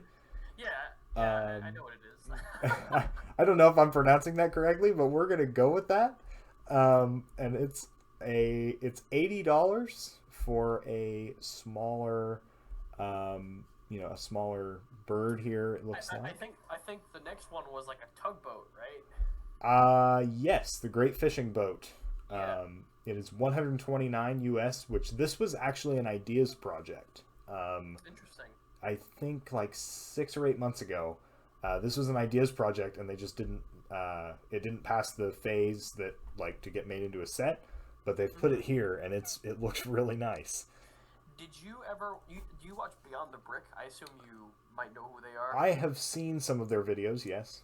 So I don't know if they have anything to do with the Bricklink Designer Program, but they, in their older videos, they would interview people that are trying to get on something like the Bricklink Designer Program. And one of the things that one of the guys did was he created sets for the Age of Empires 2 game, and I grew up on Age of Empires 2, so I can only hope that we see more like more game culture or just what's it called? More popular sets like that based on video games and stuff like that. Because that's something I grew up on the Bricklink Designer Program, you know? Yeah, it would be a lot more feasible for Bricklink Designer Program to do that than like Lego themselves. Like I know Lego did Overwatch, but I don't know how well that theme sold. But like a smaller batch of these sets to be made, like I think that could definitely work. And I think that it definitely could work. I mean, I would buy it. Yeah. And, you know, it looks like this designer program is doing pretty well. Like, a bunch of the sets are funded. Not all of them, but some of them are funded. I remember hearing that the next one is a castle, I think. Was it a castle or a fort? So there's a castle in the forest. Okay. It is $180, but it is sold out. So... Oh, wow. They have sold 10,000 copies. Wow. Which, that's a lot. That is a lot. That's good. That's awesome. Yeah, and so this, let's see, the Kakapoo, or however you pronounce it, I'm just going to go with that. It has roughly 5,000. Same roughly for the fishing boat. And same roughly for this next set is the Pursuit of Flight, which is made by J.K. Brickworks, who is a kinetic designer. He does a lot of movement stuff, and it looks really cool. It's like it has a crank on the side, and it moves the planes around and like moves them around a little bit. It is $55 US, and it has 5 different planes that you can use with it. That's not bad. Yeah, that's not too bad at all. It's micro scale, but it's decently sized. It looks like. I mean, it's not. That seems pretty fair. Yeah, I think 55, considering, you know, the price of parts and whatnot. I think that's pretty reasonable. And then the last set here is the Sheriff's Safe, which also has about 5,000 supporters. It is $50, and it's a safe. It's a working Lego safe. So. That's kind of interesting. I've not seen something like that before, but it locks and you can put all your stuff in there, and comes with a few things to hide inside the safe. And for $50, it looks like it's worth about $50. So yeah, that's pretty cool. That is nifty. Yeah. Yeah. And then there's a couple of other sets here that did not get their support number all the way up. The particle accelerator, which is, I'm not entirely sure. I don't know. That looks like a monorail going around it, but I could be totally wrong. The picture is like kind of small for me, so I can't really see it that well. And then the other one is Bionicle Legends, and LJ Johnson, if you are listening to this, I'm so sorry. But no, it looked like such a cool set, but I don't know what happened, but it's designed by Sakota, who has done some other really great work. But yeah, it's a really cool looking build. But yeah, I think that is it for this crowdfunding. There are a few others that are eligible to be crowdfunded. So like digital modeling and test building, a few of these sets. Some notable ones here for me, at least. I can send you the link to this as well. Please do. I should have done that, but I wasn't thinking properly. Hang on, I gotta figure out how to paste it into here. I'll just email it to you. Thanks. Because I don't have that installed on my MacBook yet. Let me put this here.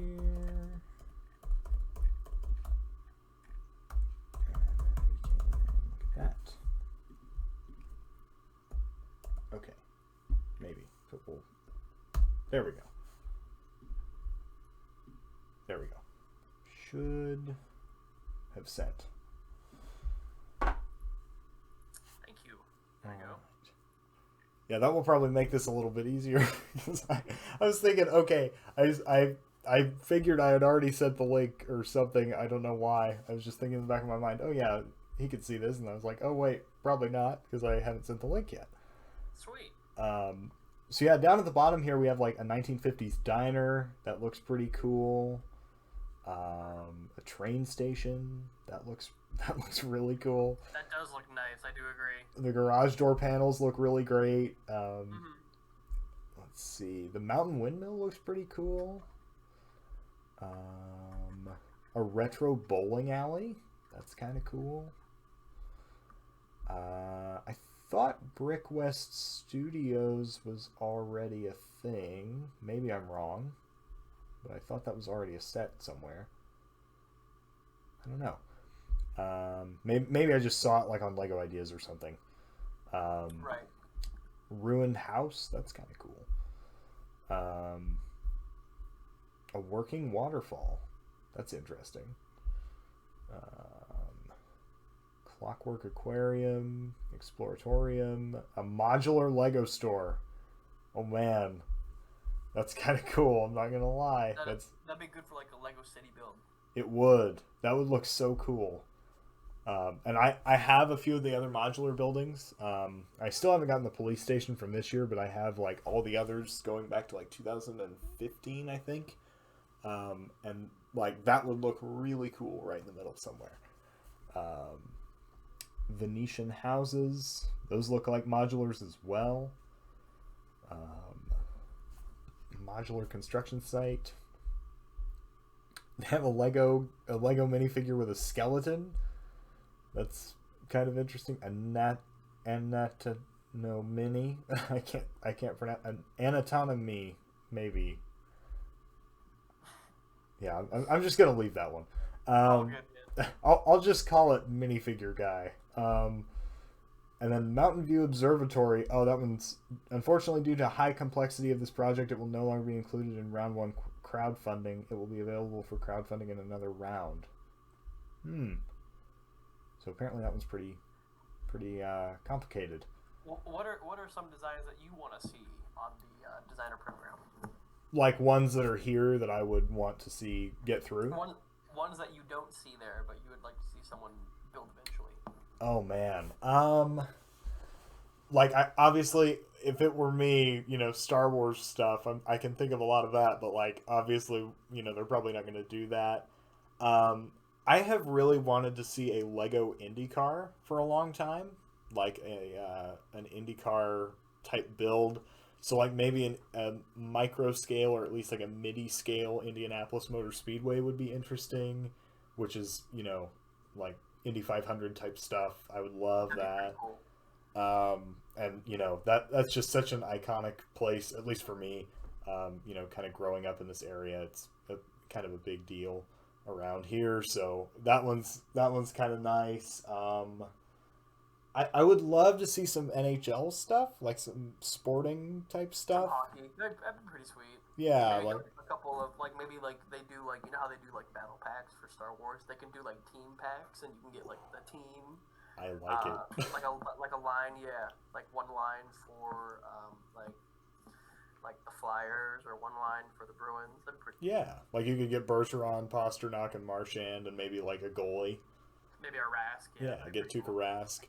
And then another thing that you could do is get a specific arena, but in architecture scale. So like I'm a Montreal Canadiens fan, so the Bell Center, just make the Bell Center an architecture set. That would be kind of cool. That would be pretty cool, yeah. But yeah, I don't know. That would be something I'd like to see. But yeah, I don't know. You actually bring up something super interesting. I don't think I've ever seen a lot of mocks done in sports. Yeah, that's a thing. I know that Lego did the Old Trafford set not too long ago. But that one, that's kind of the only sports thing that they've done since the early 2000s. I mean, they've done a few minifigure series, but that doesn't really count. I don't know. But yeah, I'd love to see some more sports things. I don't know. I'm trying to think of other stuff. Anything like part of like gaming culture or like movie culture you would like to see? Um, they've done a lot of stuff that I like. Like, I mean, Seinfeld, that was kind of cool. Oh, you're a fan of Seinfeld? I mean, They I'm did not like a Friends. They Seinfeld did Friends too. fan. I'm not like a Seinfeld fan, but like I like the show enough to be like, oh, that's a cool set. Right, right. That is Yeah. pretty cool. They did Friends too. Like my wife is a huge fan of Friends, and Mhm. she like saw the design. She was like, "Whoa!" Yeah. It's pretty, Yeah, yeah. like I wouldn't call myself a Friends fan either, but I can also appreciate those sets. Like they're really accurate and they're really good. So those are good. I had a show like in the back of my mind, and now I can't think of it. Um, Was it a sitcom? yeah, kind of. I think. George Lopez. What's that? George Lopez. No, I wasn't thinking of that one. I haven't thought about that show in a long time. Man, like something like that though. Like more of those types of things where they do just like one or two sets for a specific show or specific thing. Right. I'd love to see that. Another like set that I know would never ever ever happen.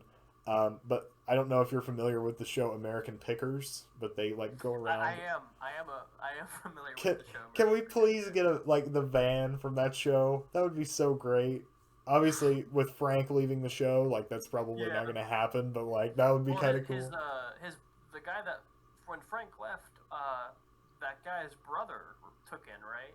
It was his brother, or like he was some sort of family member, right? You know, the tall one. Yeah, I don't know though that he took over for him. I think that they're still going to kind of keep him as just a recurring guest type of thing. Right. I think now it's just going to be like a cast of people, but maybe just do it with Mike, just Yeah. the main guy, and just like have that set. I'm sure Or you could do that. what's her name? I forgot her Oh, name. Danielle, Yeah, Danielle. have her in there. That would be an interesting thing. Um, oh, what's another like? I'm just gonna look up TV shows now because I'm brainstorming and it's gonna bug me. I'm gonna think of it like later today. Um, I'm kind of surprised they haven't done anything with that Yellowstone show. That seems to be pretty popular. Um, like, What about like cartoons? Like let's ooh, say like Bob's Burgers. I, you know, but if it wasn't for the Simpsons series, I would say that show is like too mature. But they've done the Simpsons. You know what I mean? Like, Yeah. I don't And, know. and that's where but the thing is, I don't think Bob's Burgers is super, like, it's not as bad as, it's not as, like, what do they call it? It's not as for mature audiences as Family Guy is, you know what I mean? Sure. Yeah. Yeah. I could. That shows a lot. Like that show, they would never, ever, ever make. They've got. Let's see. I'm just scrolling through. Oh, how have they not made a Brady Bunch set? That's true, yeah, Brady Bunch. That's surprising. I guess that would take a bunch of minifigures, but like I don't know. They've done a decent amount of other They did things. Friends, and they had all the characters included then. True. That's very true. I'm kind of surprised they don't do more of the CW shows, like Yeah. those types of shows. Um, Scrolling down through here. Let's see. Let's see. They've got.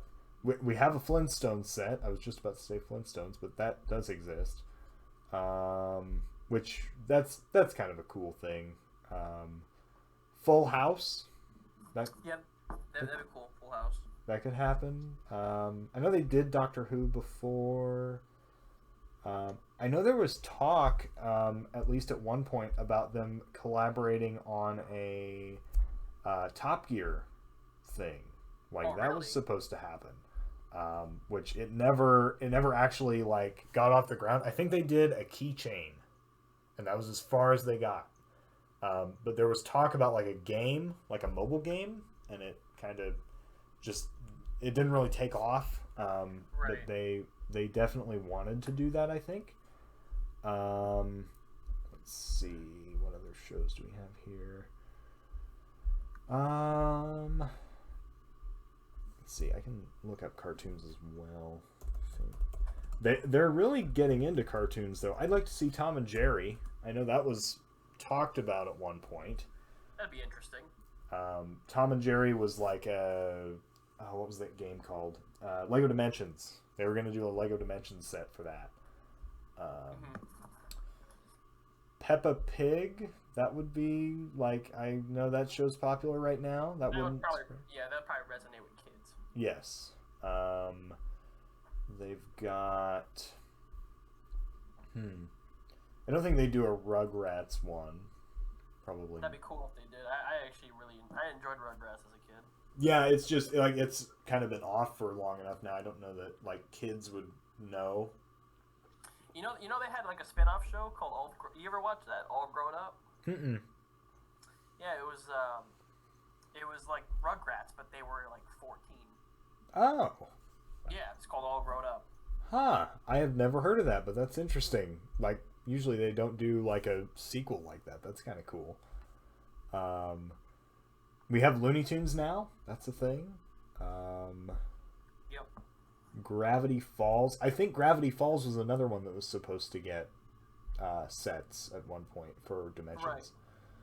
Right. Let's see. They have a lot of older cartoons like Popeye. I know that is a little bit older, but I'd kind of like to see that. That resonates with a lot of Disney fans, you know? People would know who Popeye is. Yeah. And they kind of did something similar to that with, what's it called? The Steamboat Willie set a couple years ago. That was kind of a similar style, at least. But yeah, there's a lot of different stuff here. Maybe regular show. That's an older thing. That's like 2000. That's not. It's like 2012. Let me look here. It has a date. I think I was in middle school when that came out. 2010. So yeah, it's 2010. There's no way they'd do Rick and Morty.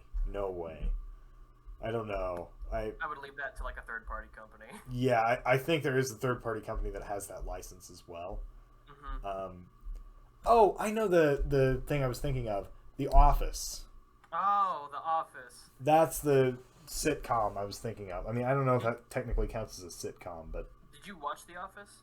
I didn't, but I know it's super popular, and like I know that a lot of people really like it, and I can't believe that they didn't make sets for it. I think I watched every season. I mean, I was pretty addicted. When I was a senior in high school, I was super addicted to it. Yeah, I mean, it seems like a good show, and I just haven't gotten around to watching it. I just got, like, I've lived kind of out in the middle of nowhere. Like, I live, in an area with not great internet service. Like, it's like we're in the middle of nowhere. And I never had Netflix or anything, so I didn't really watch any, like, television shows very much. Because it wasn't on demand, and you couldn't really pick up in the middle of a story and, really understand what was going on.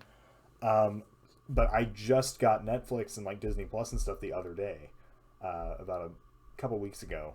So I've been catching up on some of that stuff and trying to do that.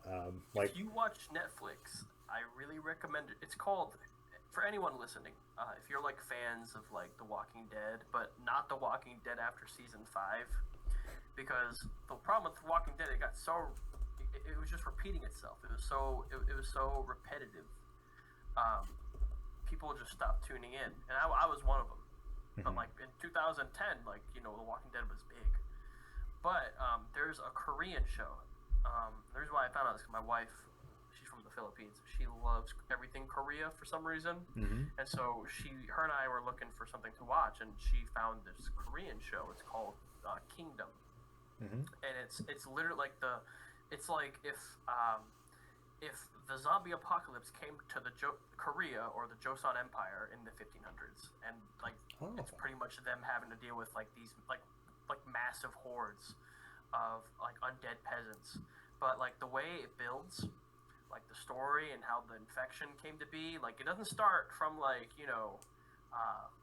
5 years in the future. It starts from day one. You see how everything transpires into the mess that it is, and they're actually coming out with season 3 soon. But season 1 and 2 are on Netflix. I really recommend you watch that if you're like a huge Apocalypse fan. Plus, like the sword fights are sick. They are awesome. That's interesting. I've not heard of that show, but I'll have to give it a watch. Definitely, man. It's such a good show. Yeah, I don't know if they make sets on that because zombie apocalypse Oh, no. might be too scary. Yeah, no, I don't think they would either. No, but kind of let's see here. I found one more. Peanuts, Charlie Brown. Oh, okay, yeah, Charlie Brown would be pretty cool. That'd be a cool set to have made. I would very much like to see that. They probably use like the short legs for all the characters. Yeah, or like mid legs maybe. Like you could have like. How would they do Snoopy though? I mean they made special pieces for the Winnie the Pooh. Special molds. Yeah. Like special molds. They'd probably do like a minifigure body and then like a molded head. That would be my guess. Yeah. But yeah, I don't know that for sure, but probably. Right. So that would be interesting. It would be, yeah. I mean, I'd actually like to see how they do Snoopy. Yeah, just for Snoopy, nothing else. Just for Snoopy, that's what I want to see. Pretty much. But yeah, anyway, so kind of moving past the designer program, we have a few new Lego sets coming out tomorrow as we're recording this. Or wait, no, Monday, I think, right? Yep. Yes, Monday. Okay, Monday. So the sets that come out here, we have. I'm going to go through Star Wars first because I already have that pulled up. We have the UCS Republic gunship. What are your thoughts? Are you in or out? A lot of people are out. Like I guess because of that leaked conference with one of the fig designers saying that you're not going to remember that special pilot or that specific design. Did you hear about that? Yeah. And so, I mean, I think I'm gonna sit this one out. Not because I don't want to support Lego, but because there's a lot of gunships, and I think there's already a pretty big variety, and so I think just this one I'm gonna sit out. Okay. All right. But I'm not. I don't think I'm gonna boycott Lego anytime soon. Yeah, I know a lot of people are talking about that, but yeah, everyone's mad. Yeah, I don't know. I'm probably gonna buy it. I'm a big Clone Wars fan, and I just want to see them do more prequel sets. Like as terribly as they've handled this situation, I still want more Clone Wars UCS sets. So I'm probably just gonna do it. And just not think too much about that. They actually canceled. I guess this is another piece of news that was recent. They just canceled the release date that they supposedly had for the game. The Lego the Skywalker Saga. Oh, really? Yeah. So it was originally planned in, I believe, either fall or winter of this year, and because they pulled it back, I think in June. Like they pushed it back from June to sometime later on this year around Christmas. But I guess the developer came out saying that they don't know when it's going to be released. Oh man, so that could be a big deal. Like that could possibly be, next summer then. Yeah. Let me see. That's crazy. I didn't even hear about that. Yeah, people are saying it's canceled. But TT Games has announced that the upcoming LEGO Star Wars The Skywalker Saga will no longer release in their intended launch window of spring. That was April. Now, let's see, where is it? I'm trying to find it. Oh no, sorry, not Skywalker. It was LEGO Star Wars Battles. Oh, okay. Sorry, yeah. No, okay. I didn't mean to. I don't know why I said Skywalker Saga. I meant to say Lego Star Wars Battles. Okay. Well, then that game I could see possibly being canceled. Yeah. Like the Skywalker Saga, they made such a big deal out of that's like, oh man, that could be a big deal. They didn't. There was no information on it at LegoCon. You noticed that? Like I thought there was going to be some, because I know some people reached out to Lego on social media and Lego was like, oh, stay tuned for LegoCon, and that was the Skywalker Saga's official account that was saying that. Mm-hmm. And then LegoCon kind of didn't really give us much information about much of anything. No. And so I wonder what they were actually trying to imply when they were like, "Oh, stick around, watch, you might see it." Maybe they were just doing it to get some viewer count on LegoCon. I don't know, but Possibly. I don't know. I mean, I think I didn't even watch LegoCon. Like I intended no, to, but it sounds like I didn't miss much. Like I don't know. I It's saw it, and you did not miss much. okay. I would, yeah, you didn't miss too much. Good. I'm glad because I don't know. I've heard a lot of disappointment about it. I'll put it that way. I mean, I think LegoCon is a really cool idea. They just need more stuff. Yeah, That's all. like reveal the gunship there. Like that would have gotten people to care. You know what I Yeah, mean? That would have been like, well, there wasn't much else, but at least they revealed the gunship. But yeah, they should have done more reveals. I mhm, agree. 100%. Um, so yeah. Anyway, moving past the gunship, for me, the gunship I think is probably a buy. I mean, I'm really excited. I've seen mocks of those for a decade. I mean, I'm really excited just to see a prequel UCS set. So Right. I'd say I'll pick it up. But yeah, I don't know. Like that would be the biggest Lego set I own. Hmm. So it's kind of a big investment, but I don't think it's gonna go down in value. I mean, I think it's gonna if even if I opened it and kept it for 5 years, and if I wanted to sell it down the line, like I probably could. You know what I mean? I could probably It, get it, away it with would be that. unique enough, I think. Yeah, and it's a Clone Wars thing. Clone Wars things have generally stayed pretty steadily, going up in trajectory. So Especially with the Bad Batch coming out, and there's still references to the old Clone Wars. I think everyone is. The Clone Wars is always going to be in people's mind, but you know what I would like to see? I would like to see more variants on stormtroopers, or just even more expanded lore on stormtrooper cores. You know what I mean? mm, Because in the Clone Wars, you had specific battalions based for the clones, and they had more unique markings. yeah, But there are a number of variant stormtrooper uniforms that I would love to see done by Lego or even third party. yeah, yeah, and like they've kind of ventured into that with that mortar shell trooper. Yeah. Um, that's kind of an And another interesting thing design. is Forest Moon Bricks. They're a pretty good company. They're based out of the UK. I think they're working on a shore trooper, or someone's Oh, working. No, I believe it's TMC. I believe TMC is working on a shore trooper. But that's cool to see that other companies are trying to jump on that wagon and give the give the stormtroopers some representation. sure, yeah, absolutely. But like, I think the reason why we don't see as much about it is because generally stormtroopers are like exactly the same.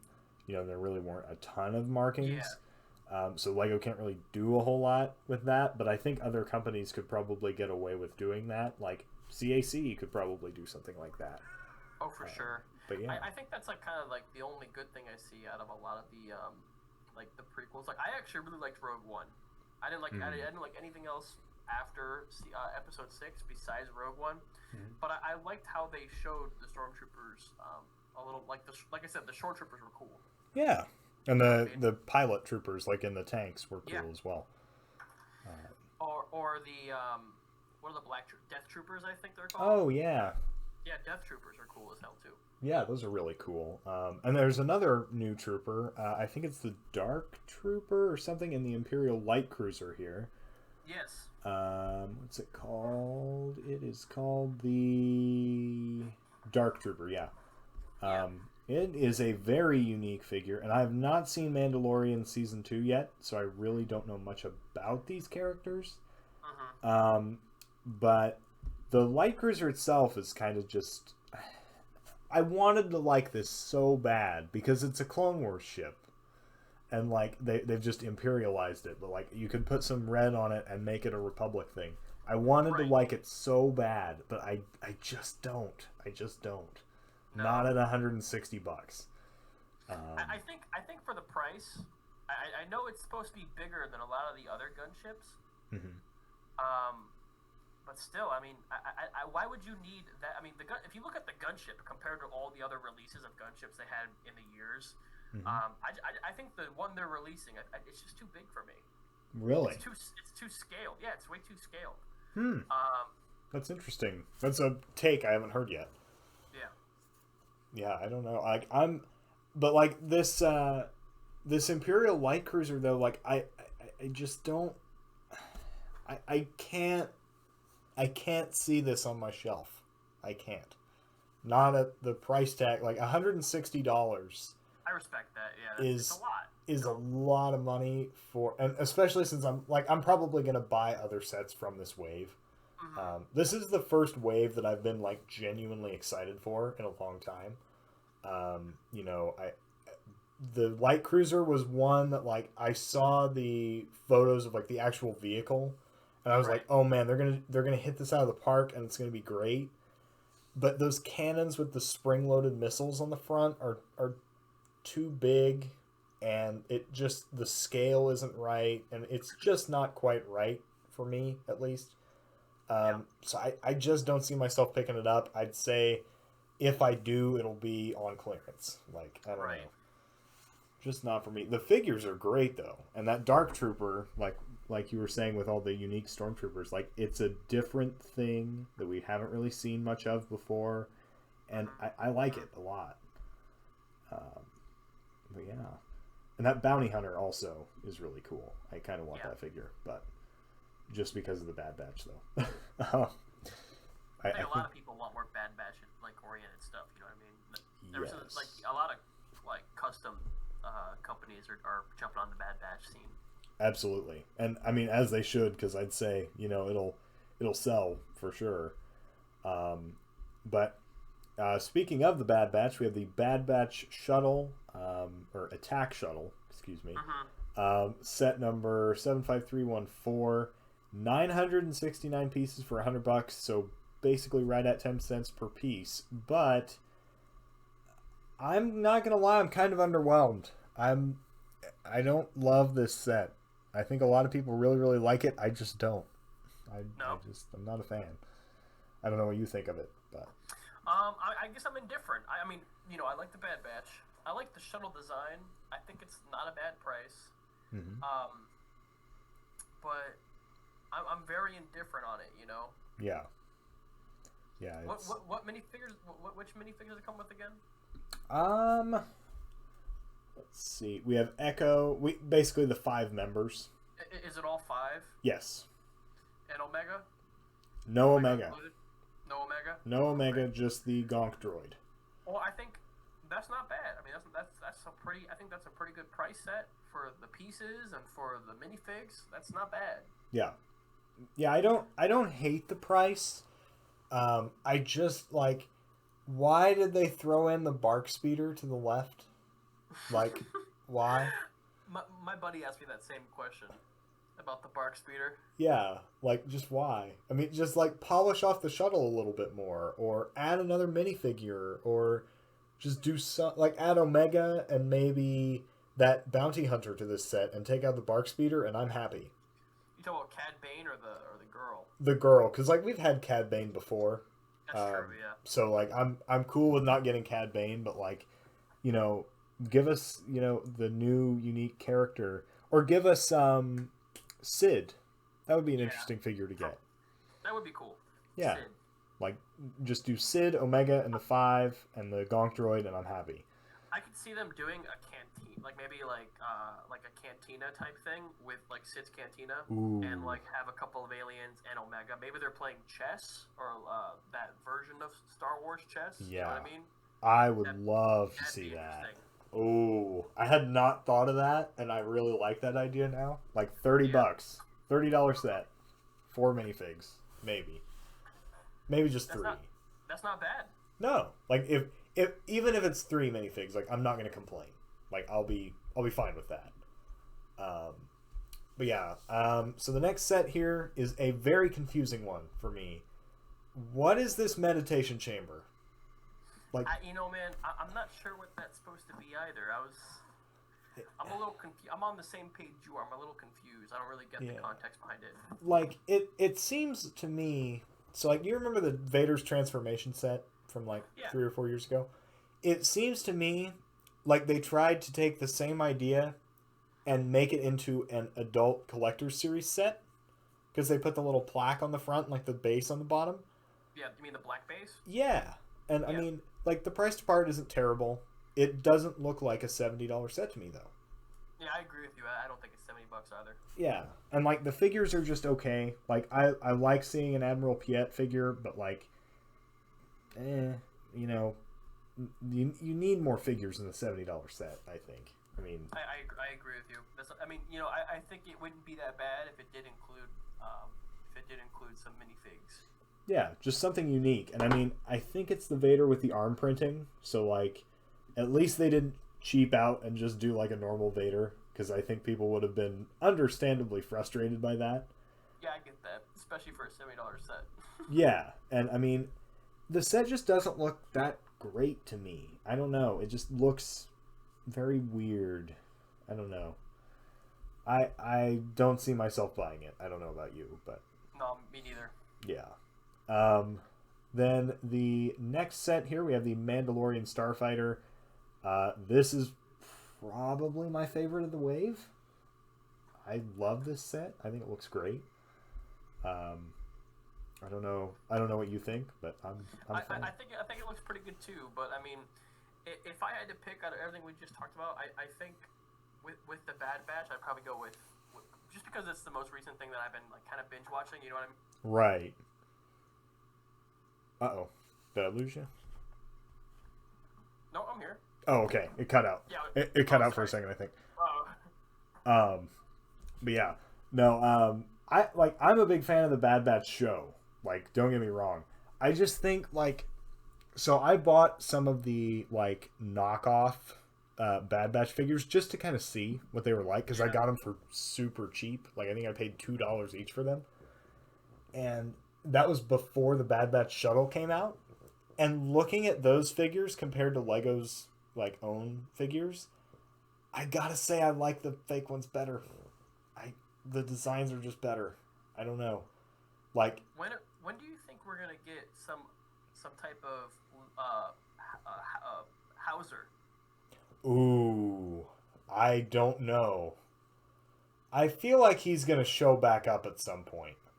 I don't know. I feel like he's gonna show back up, and they'll probably do a version of him. Whether he has his armor or not, I'm not sure. I'd love to see a Commander Hauser armor. I know Minifig Madness did a Captain Hauser body.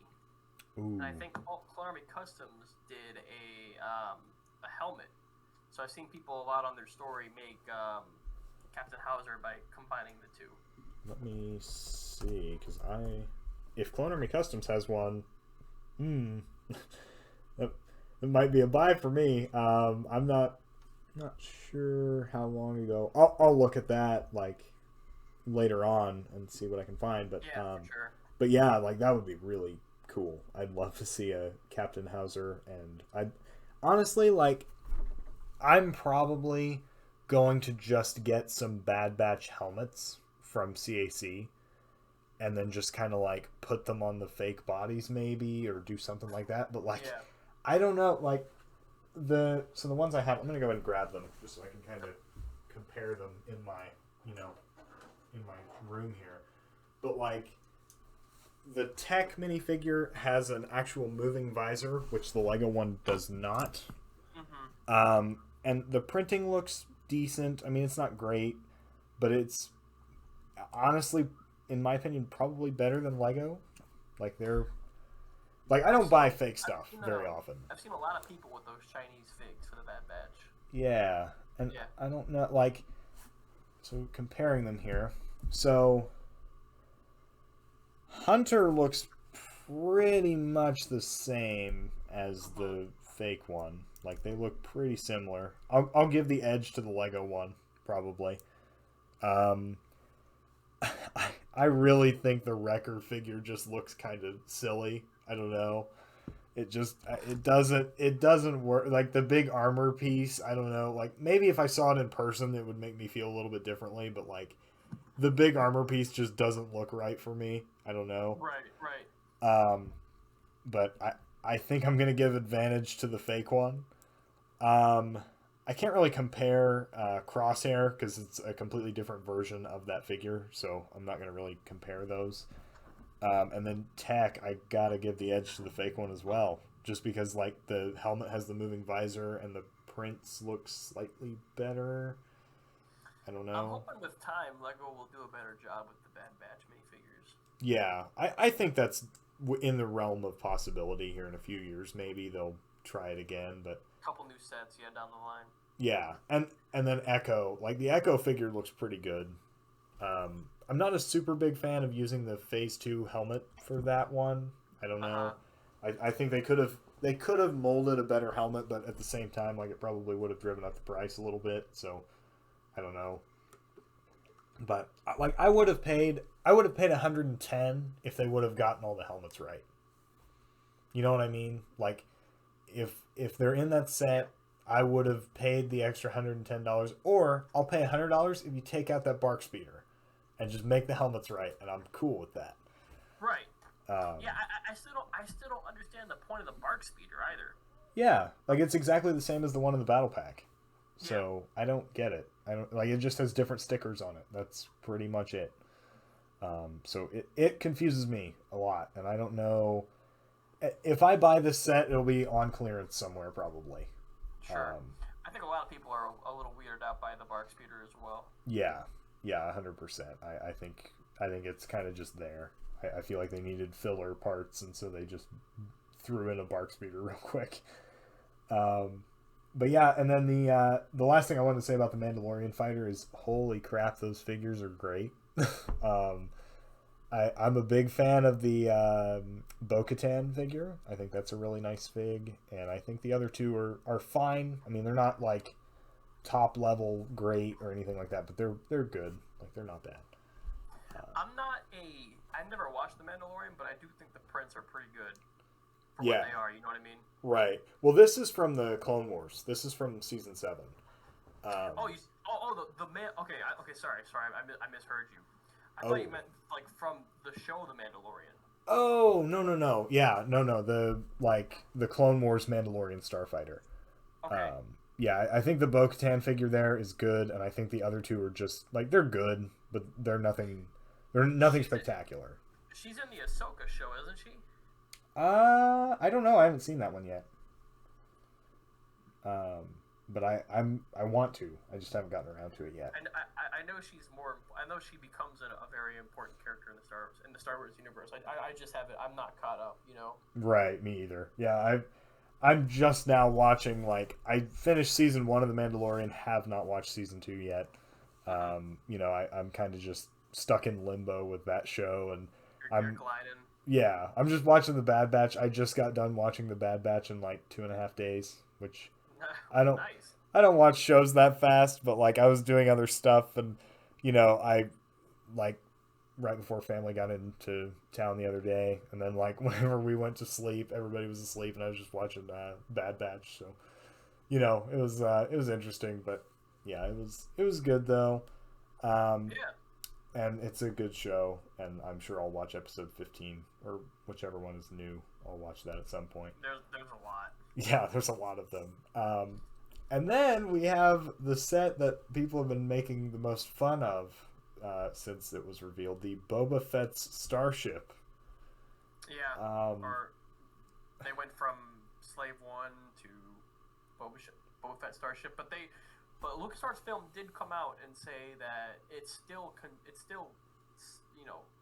still Slave One in the Star Wars universe. It's not being retconned out of the Star Wars universe. So I mean, oh, I didn't hear about that. so I mean, I'm not too concerned. I understand, people are a little more sensitive nowadays about how words are, and Right. so I guess you got to appease everyone. But I mean, for me, Sure. as long as it's not changed in the Star Wars universe, I mean, I'm cool with it. I mean, I don't Right. care what it's called, because everyone's just gonna call it Boba. Everyone's gonna call it Slave One. Right. But like I wasn't I wasn't making as much reference to that.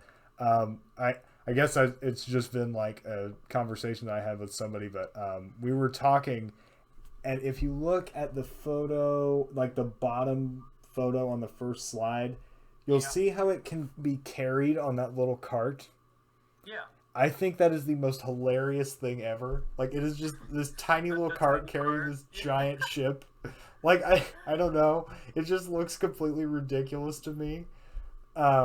But I don't know. I just think it's hilarious. But I will say the two minifigs in this set. Oh man, like What are you thinking?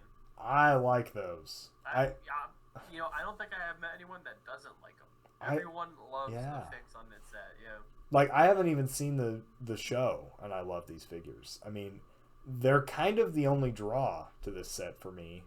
Which I'm probably not going to buy it unless it's like super super cheap on clearance because I have the one from a couple years ago and I really don't need another one.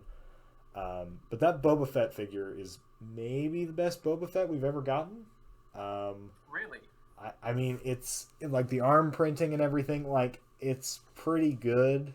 And then the Mandalorian figure is always great to get. I think Lego definitely did step up their game with Boba Fett Starship or Slave One. But in terms of minifigures, I actually really do like the minifigs. Yeah, I think they did a very solid job. That's a set that I would definitely get in the near future. Yeah. Do you have the one from a couple of years ago? No, I don't. And I figured that this would be the one that I get back into loop in. You know what I mean? Right. Yeah. Would be this variant of Slave One. Right, because I was gonna say like if you've got the other one, like I don't know that like if you don't have the other one, this is probably a good one to get. Because it's just like it's a pretty interesting set, and it's in an interesting scale. It's kind of in scale with that X-wing from last year. But I don't really have a need for it, but I don't like.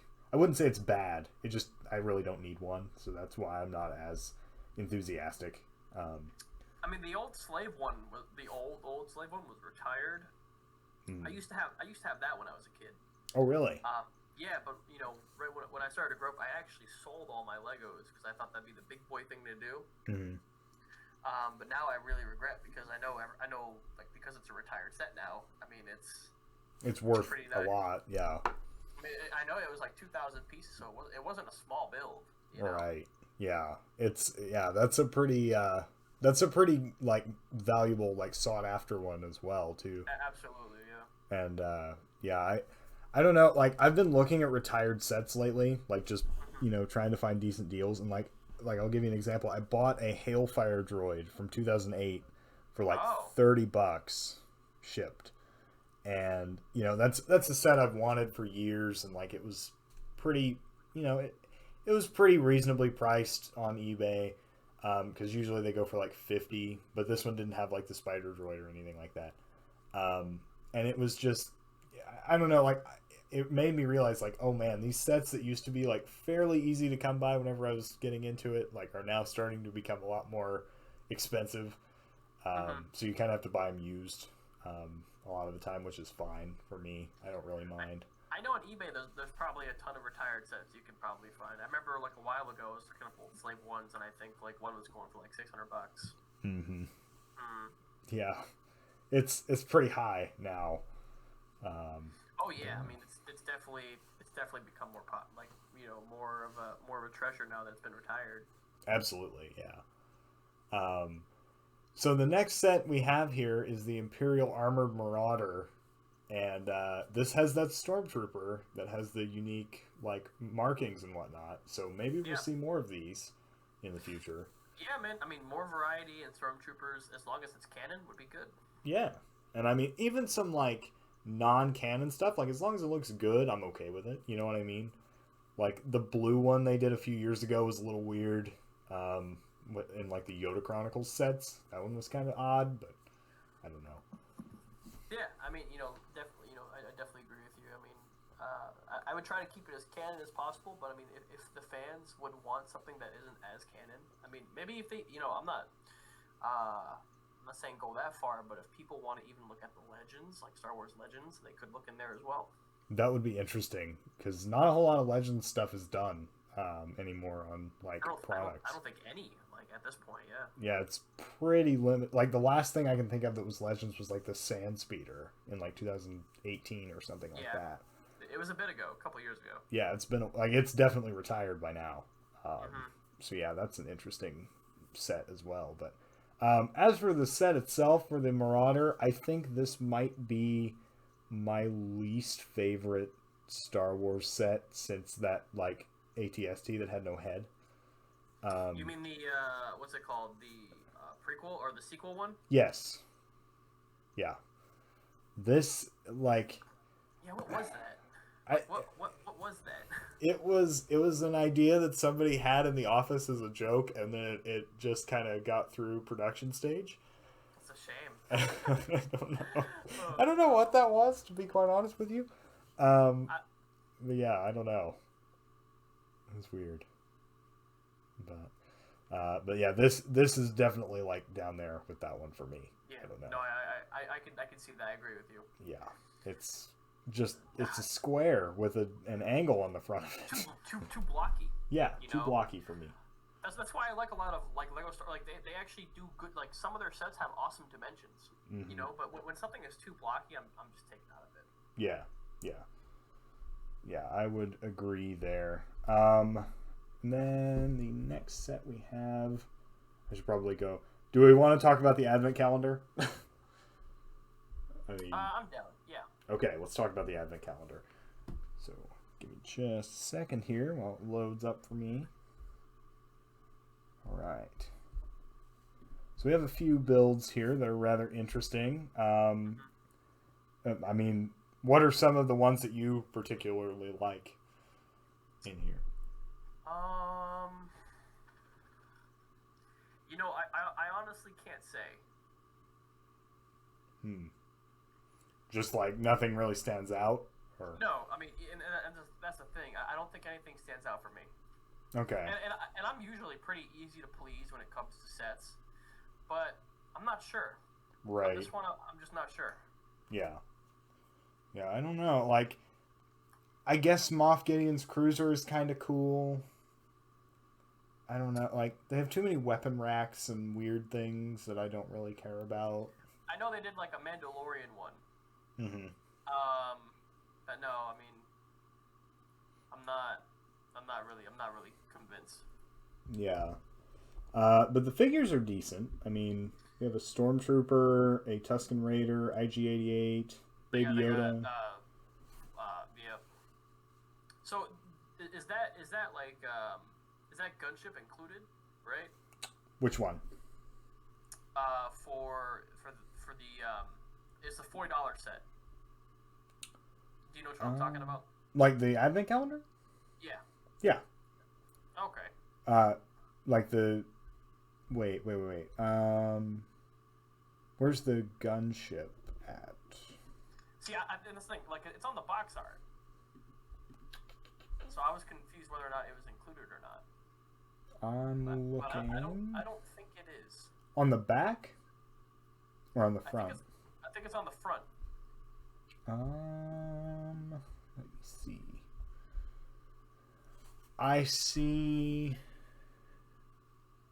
don't see a gunship. I could be totally blind, but I don't see one. I just see like a probe droid and like IG-88 getting shot with a snowball. I'll show you what I'm looking at. Okay. Yeah, I'll see what it is, but yeah, I mean, other than the figures, like it really doesn't interest me a ton, but yeah, if there's a gunship in it, that might make it a little more worth it for me. Yeah, that's what I'm looking at here as well. I don't see the gunship that you're talking about, though.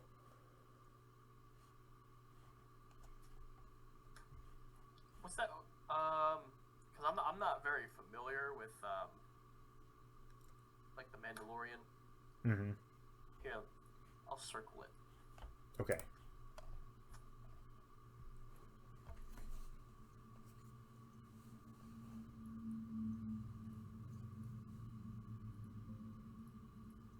Here we go.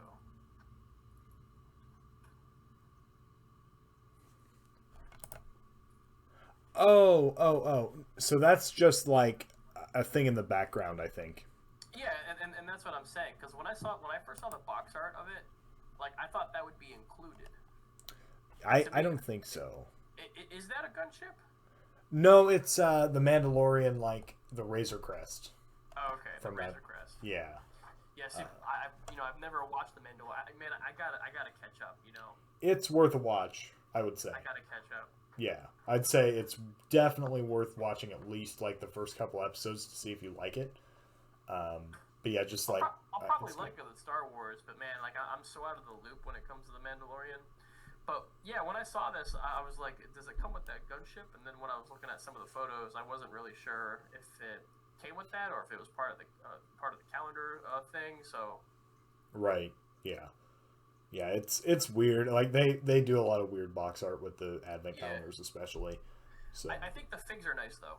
yeah, I would You know, agree. I would I agree like with the that. figs. Yeah, I I like the think scout. What is your favorite fig out of that group? honestly probably the Scout Trooper, just because I don't have one.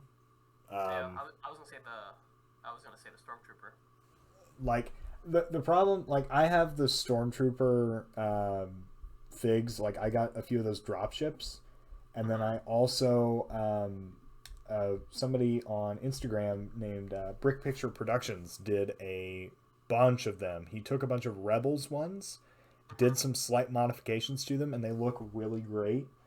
And I bought like 40, um, and they were super, like they were pretty cheap for what they Yeah, were. I think I paid basically what they cost on Bricklink for a Rebels Stormtrooper for 40 of them. that's Um, not bad. and Are they I real? traded some stuff. Yeah, they're real. Wow, that's not bad. Yeah, I don't know if I bought them or traded for them. I think I traded him like a set that I didn't need. Still And pretty good. yeah, like it was definitely worth the price. But like out of those figures, I'd say the Scout is probably the one that I could use the most, because like the Mando figure and the Baby Yoda figure, like they're both Christmas themed, so I can't really use those for much. You know I what I think it mean? just depends on like what people like. I guess people's favorite minifigure might depend on what they don't have. You know what I mean? Exactly. Yeah, because like if I had a Scout Trooper minifig, then the Stormtrooper would probably be the one I care about because you can army build. For sure. But yeah, I would say that the Scout would be the one that I would want, but you Yeah. know, you can get that other ways, I think too. So, yeah. So our next one is the Duel on Mandalore, the little throne set. Yeah. $20 for what is it? 147 pieces. Not terrible. The price to part isn't like great, but it's not awful either. Uh, the Ahsoka minifigure I still think looks really bad. I don't know. I don't really love the head tail Is it? piece. I was gonna say. I think a lot of people that are complaining about Ahsoka would be because of the headpiece. Yeah, it's too big. That's the problem. It just looks too big. Mm-hmm. The Maul minifigure looks great though. I like the printing though on both the minifigures. I like the printing. I would agree with that. Yeah, I would say Yeah. the Ahsoka printing is pretty good. I think the fact that it's cut off like halfway down the legs is a little weird, Mm-hmm. but it doesn't bother me as much as it did when it came out. Um, It is kind of weird they did that because if you know when you looked at Maul had printing all the way down to the feet. yeah, but Ahsoka does not, which is kind of weird. I wonder what the reason behind that was. Um, if I'm gonna put on my like conspiracy theory hat and make Sure. a conspiracy theory, they released this Ahsoka figure with that AAT, so I would imagine that they were probably trying to get this out as fast as possible. Make a Um, deadline. yeah, make a deadline. So they were probably like, "Yep, let's just slap some printing on the legs and call it good." And that's what they did. That's my guess. Like, I'm sure there was some like budgetary thing or something like that too. But like, I'm sure it was also probably a deadline thing. Sure. Um, but taking a look at the actual like build itself, I mean, the throne is cool. Like the glass piece behind there looks Yeah. interesting. I think it's stickers, unfortunately, but that's to be expected in a $20 set. Yeah, Um, I mean, for the price and the two minifigures that come with it, I don't think it's that bad. Because I mean, I'm not really focused so much on the throne itself, but this is for me. This is purely I'm judging everything based off the minifigures. yeah, yeah, absolutely. And the box is cool. Like Yeah. the little box is kind of interesting. It's grown on me a lot more since it was first revealed. Hmm. But the throne is just okay. I mean, I guess it's cool to get those leaf pieces in orange. I don't know if that's a thing that's been there before. This is something I'm most likely gonna get. Yeah, I'd say I Yeah. probably will too. Like when it goes on sale for like 14 or something like Hmm. that. That's a decent price for a mall minifig Yeah. and an Ahsoka It's fig. not bad. Yeah, because like you probably couldn't get a custom mall for that cheap. Mm-hmm. So yeah, I'm cool with that. I'm cool with that. And then the last new Star Wars set, and then we can talk about some other things because we've been talking about the Star Wars sets for a while, For and a I'm sure while. there are Yeah. other things that you'd like to talk about with news. But we have the Armorer's Forge, and this to me is a very expensive minifigure pack. Mm-hmm. That's what this is to me. The set does not interest me at all, but the figures are really great, and It's $30, isn't it? yeah. I mean, you know what I really like? I like like I think everyone's focus is the armor Mm-hmm. that is on one of the figs. I mean, I think it looks awesome. Yeah, I would agree. The Paz Vizsla figure is great. Um, I wish they would have included Baby Yoda. Like I know it really doesn't go with the scene, but this that would make this set a lot more palatable for me. Because like I don't know, I really don't want to buy that Tusken Raider encounter because the set just does not interest me at all. No, I understand that. I think a lot of people are kind of turned away from the Tusker set. Yeah, it's just okay. Like it's not anything special for me, and the figures are really the only thing I care about in that set. Um, but yeah, this one, if it had Baby Yoda in it, it would probably be like I'd probably buy it at some point. But without Baby Yoda, I just can't see myself buying this set. I don't know. I think for the price, I don't think it's bad for the price. Yeah, I mean, if it goes on sale, I'm sure I'll be like, oh yeah, I'll buy it. You'll Why scoop not? it up. I'll scoop it up when it goes on Mm-hmm. sale. But for now, I'm cool with letting it sit for a while, and it doesn't come Yeah. out till September 1st anyway. So that'll Yeah. give me Another some month. time.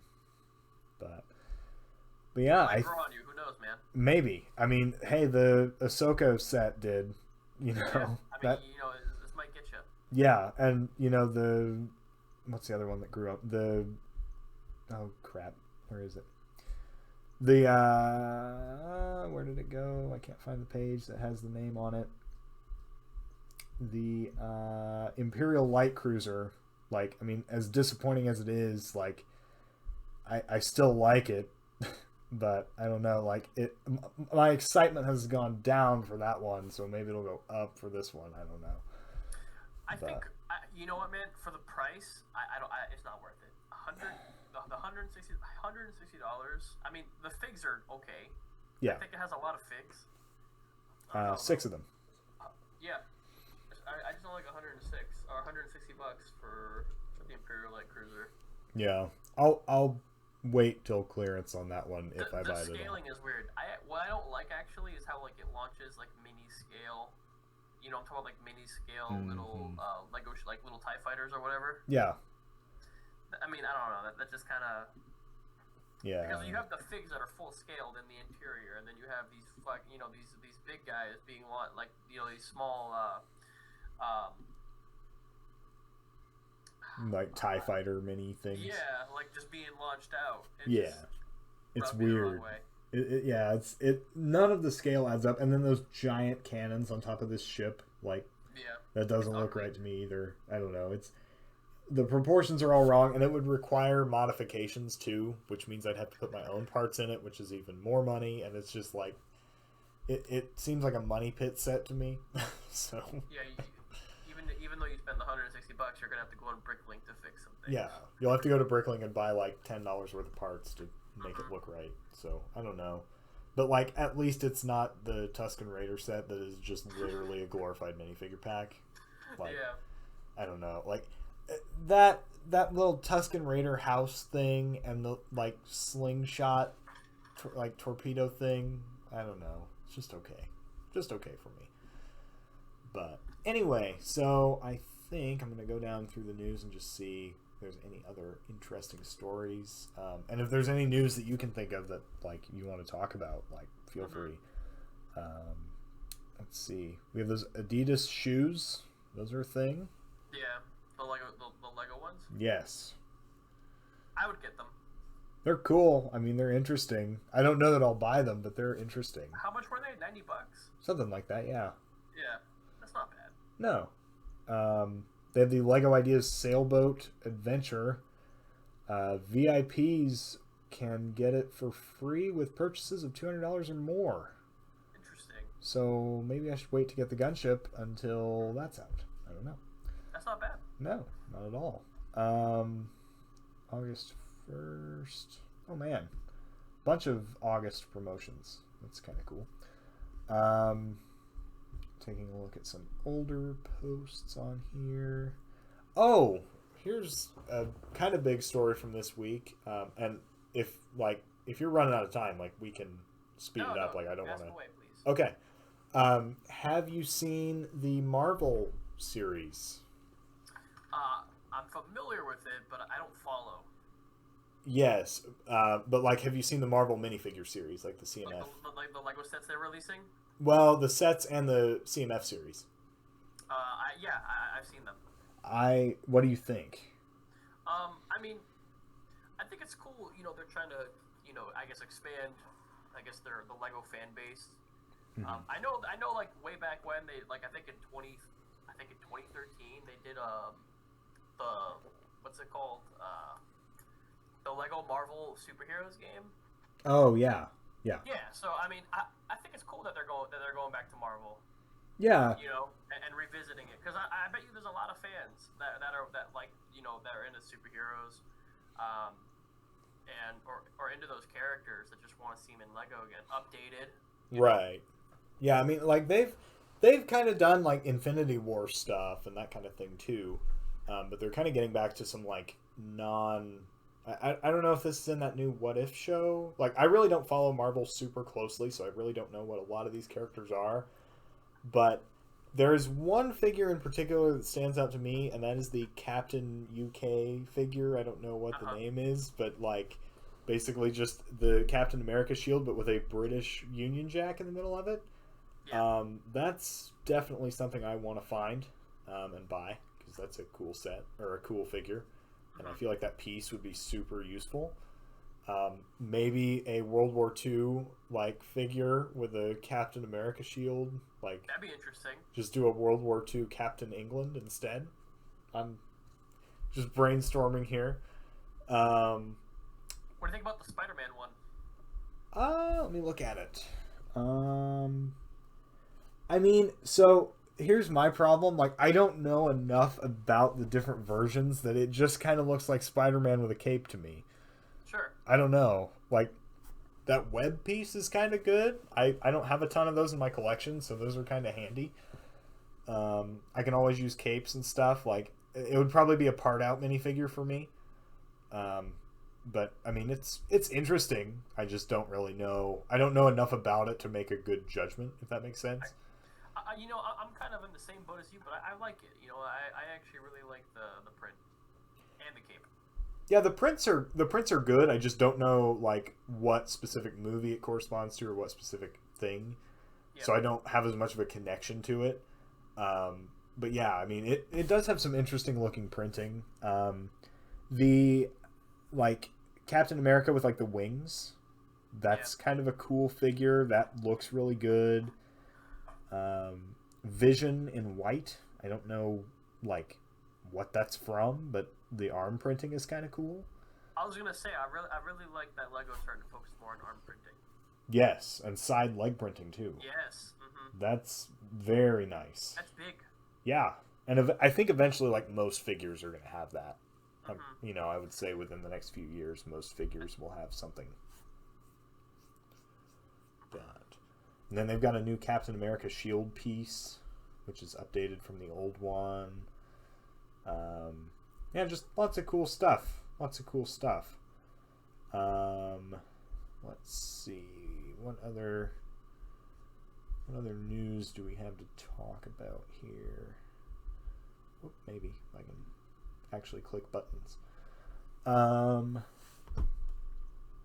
a Lego Harry Potter book with 2 minifigs in it. I'm not a big fan of Harry Potter either, so I don't really know too much about, how to compare the sets. Yeah, like I'm a bigger Harry Potter fan than I am Marvel, so Yeah. I know a decent amount about the sets and whatnot, and like overall, I'm pretty happy with that theme, like, and how it's turned out. I think they've done a really nice job, even just from like a price standpoint. Like, it's pretty nice. I'm sure there's a lot of fans that are happy to see it. Yeah, and it went on a hiatus for about 15 years, I think, too. So, or not? No, it was 2011, not 2004. So it would have been like 8 years or something. But yeah, that's a pretty cool thing. There's a Batman cowl set for order on Lego Shop in blue. That's kind of cool. It's a retro one. That's kind of interesting. Let's see. Oh yeah, they've got the typewriter out. I saw that at my local-ish Lego store. Are you gonna get it? I want to so bad. That's something I'm probably gonna get as well. The typewriter set. I love the look of it. It looks really cool, and it functions like it's so cool. Yeah, like you could, and it would be a cool display thing too. Like if nothing else, like you can display it, and it's just cool looking. They've got the Daily Bugle as well, which is a new thing. That's really cool. I would love to get that, but at the same time, probably not going to because I really don't know enough about it.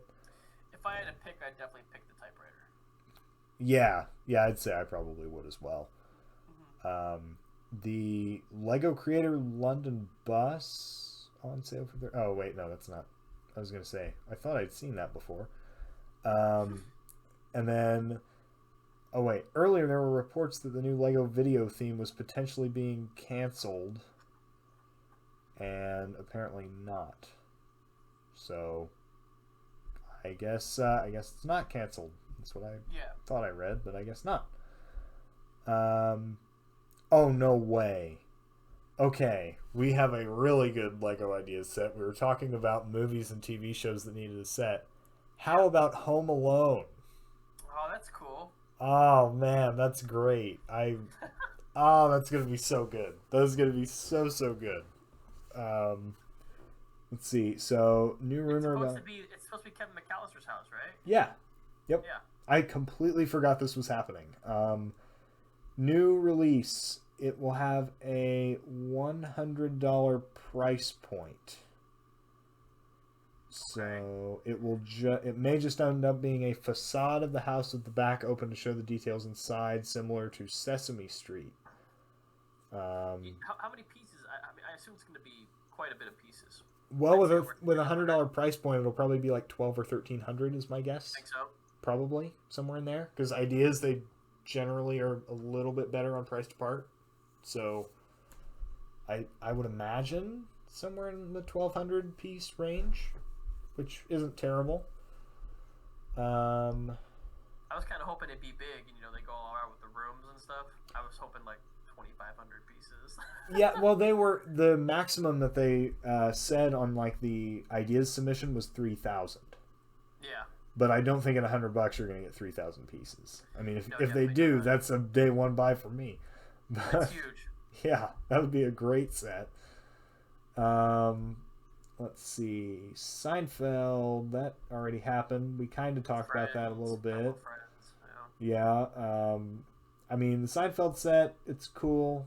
I don't know if it's $80 cool for me, but it's cool. I like Seinfeld enough to where like I'd like to get the set, but I don't think it's going to go on sale enough for me to do it. I'm indifferent, so I wouldn't really get it. I wouldn't care. Yeah. They had that Lego Adidas promo, like the little mini shoe. That was kind of cool. I like that, but you can't get it. Would you get the shoes? It'd be a tough sell for me. I don't really care enough about shoes to really like do that. But I mean, it's nice. I just don't know that I really like. I would rather put that $80 or $90 toward something else. You know what I mean? Like a set.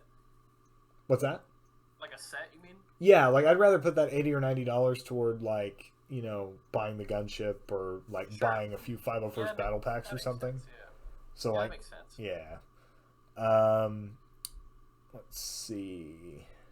The Ideas Treehouse I know has been up for a long time. There's a Technic set. We've got a Hermione polybag. Hermione's study desk. Haven't seen that before. I have neither have I. First time hearing it. Brickheads are apparently still a thing, which is kind of nice. I do know we're getting a Jar Jar brickhead at some point. I was reading into that. I mean, would you get that? For the memes, maybe. I don't know. I mean, if it's $10, like, probably. I think it's kind of cute. Yeah, like I've seen some photos of ones that people have made that look kind of interesting. Yeah. But I don't know. I haven't seen the actual Lego one yet, so I really don't know. But maybe. What is this? Lego Ideas traditional German cottage achieves 10,000 supporters. Wow. That would be an interesting thing. That's pretty unique, actually, from Lego. Yeah, that would be an interesting thing to use in a mock or something. Like you could put it anywhere in Europe and maybe have a World War II mock out of that. Because I mean that's pretty. That'd be pretty. I would get that. Would you get that? Probably. I mean, if it was reasonably priced, I would probably do that. Yeah. Says that it is 2,912 pieces. So my guess would be 250 if they released it as is. Yeah. Let's see. I think. Oh man, we have Bowser's airship. That has a lot of very interesting pieces. Whoa, that is a. What are those? Are those boat hulls put together or something? For the Bowser airship? Yeah. Yeah, I think you're supposed to change them out or something. Okay.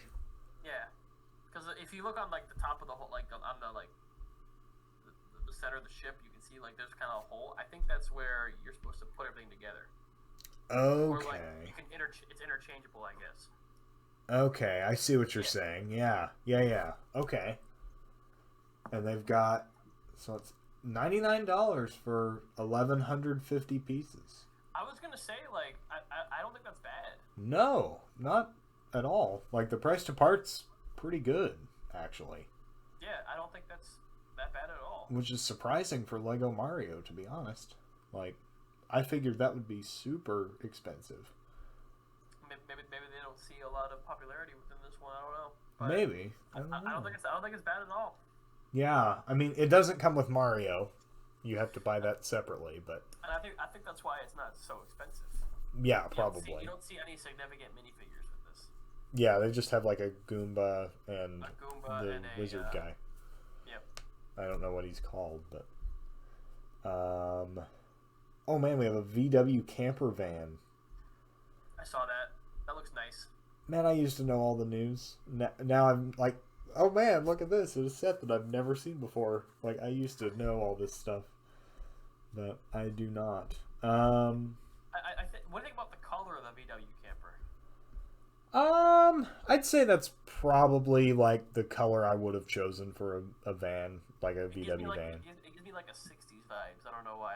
I really like the color. I do too. I think that or maybe an orange would have been cool, but they've already got that orange piece up there. I think it's actually supposed to be modeled off of the camper vans from the 60s. Okay, I see.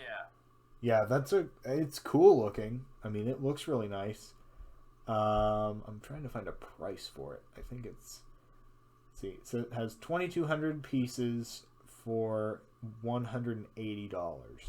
I was gonna say, I would say it'd probably be around the 200 range. Yeah, 180. I mean, for that price to piece, that's pretty good.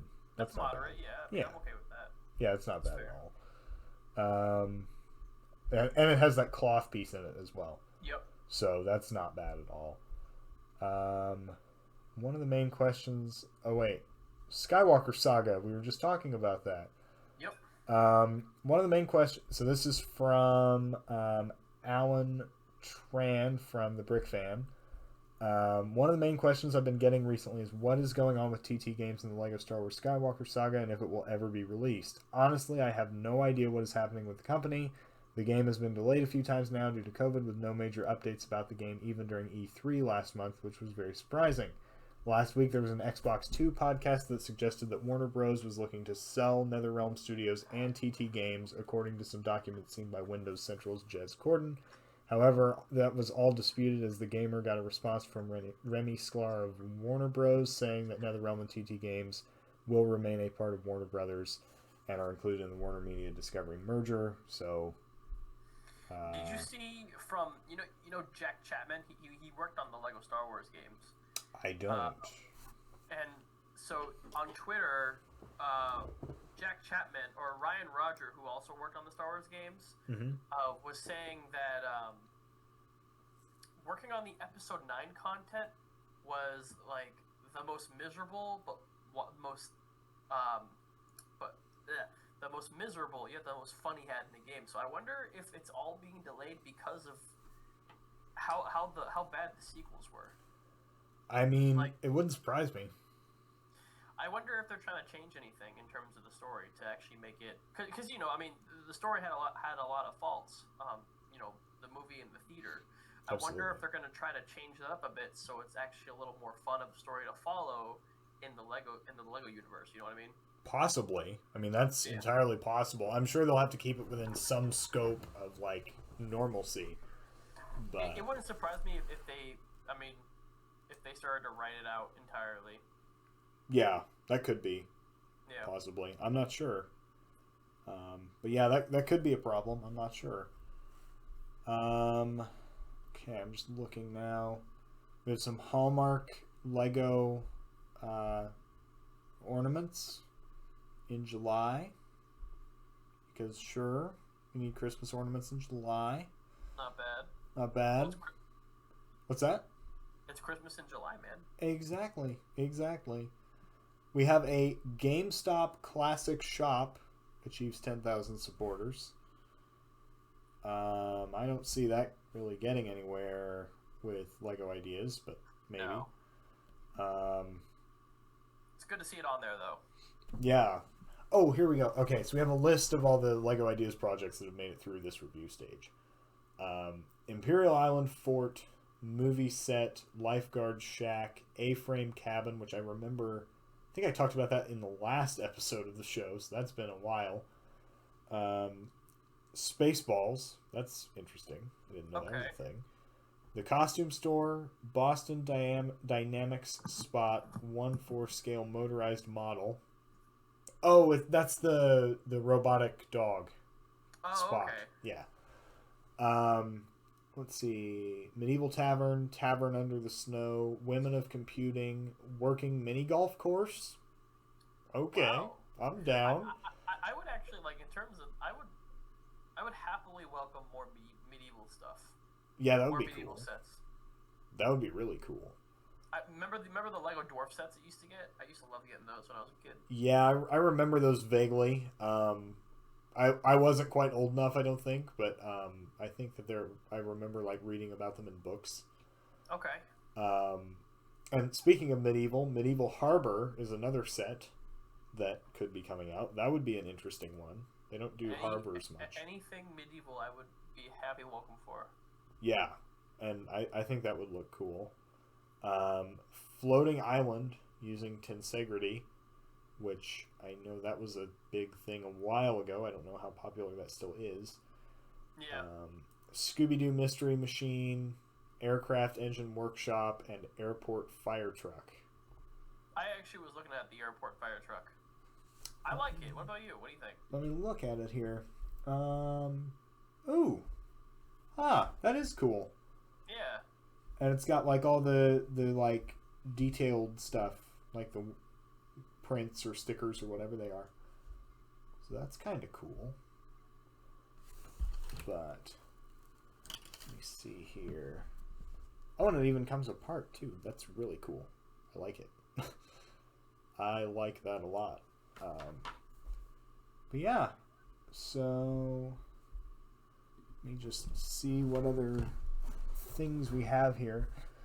I think like they're just kind of talking about a lot of the sets that we've already discussed. We kind of hit everything pretty early. yeah, we got a lot of it. Lego will be at San Diego Comic-Con. Yeah. So I know that's shocking because they have no history of ever being there. But you know, I think it's good that they wanna go out more. You know, I think it's try to reach every part they can. right? But like Yeah. they've done some San Diego Comic-Con stuff for like I think they started 2011. I was a while back. It was a while ago. Yeah, because they had those very like prototype Iron Man figures and Captain America figures that were like really not detailed, but they were just Yeah. prototypes. So that was an interesting exclusive. Yeah, I think like most of this stuff is just like sales and Yeah. whatnot. Oh, they have the I think- Thor set. Yeah. I But think that's it, man. I think we kind of hit yeah, everything. I think we've hit a lot. So Yeah. yeah, I think that is pretty much it for the news, and I think that's pretty much it for the episode here. We've gone on for quite a long time. Covered a lot of ground. Yeah, we've covered a lot of ground. So before we go, can you tell everyone kind of where they can find you? So you can find me on Instagram. My Instagram is Brick_Memoirs. BRICK_MEMOIRS.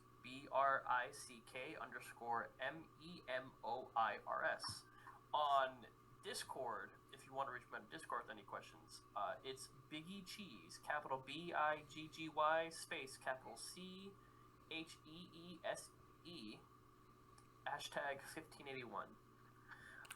If anyone has any questions for me, please ask. I mean, I'm fairly open about this project or about what I'm working on. So, yeah, or suggestions, please. I mean, I'm really happy to hear what people think about this within the community.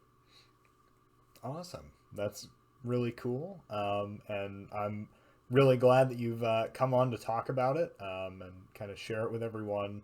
And yeah, I hope that the release goes well, and I will certainly be watching out for it. Yeah. So yeah. Well, I'll keep you updated, man. I mean, you'll see it. You'll definitely see it. All right. Sweet. Awesome. All right, man. Well, thanks for having me. Yeah, and thank you everyone for watching. I know it's been a long hiatus, but I'm hoping to do more podcasts. Here as the summer's kind of coming to an end, but school will kind of be ramping up, so I won't be able to do a ton. But I'll try to stay relatively active, here on YouTube and on Instagram. So yeah, thank you everyone for watching. Hope you enjoyed the video, and I guess I'll see you next time. Have a wonderful day.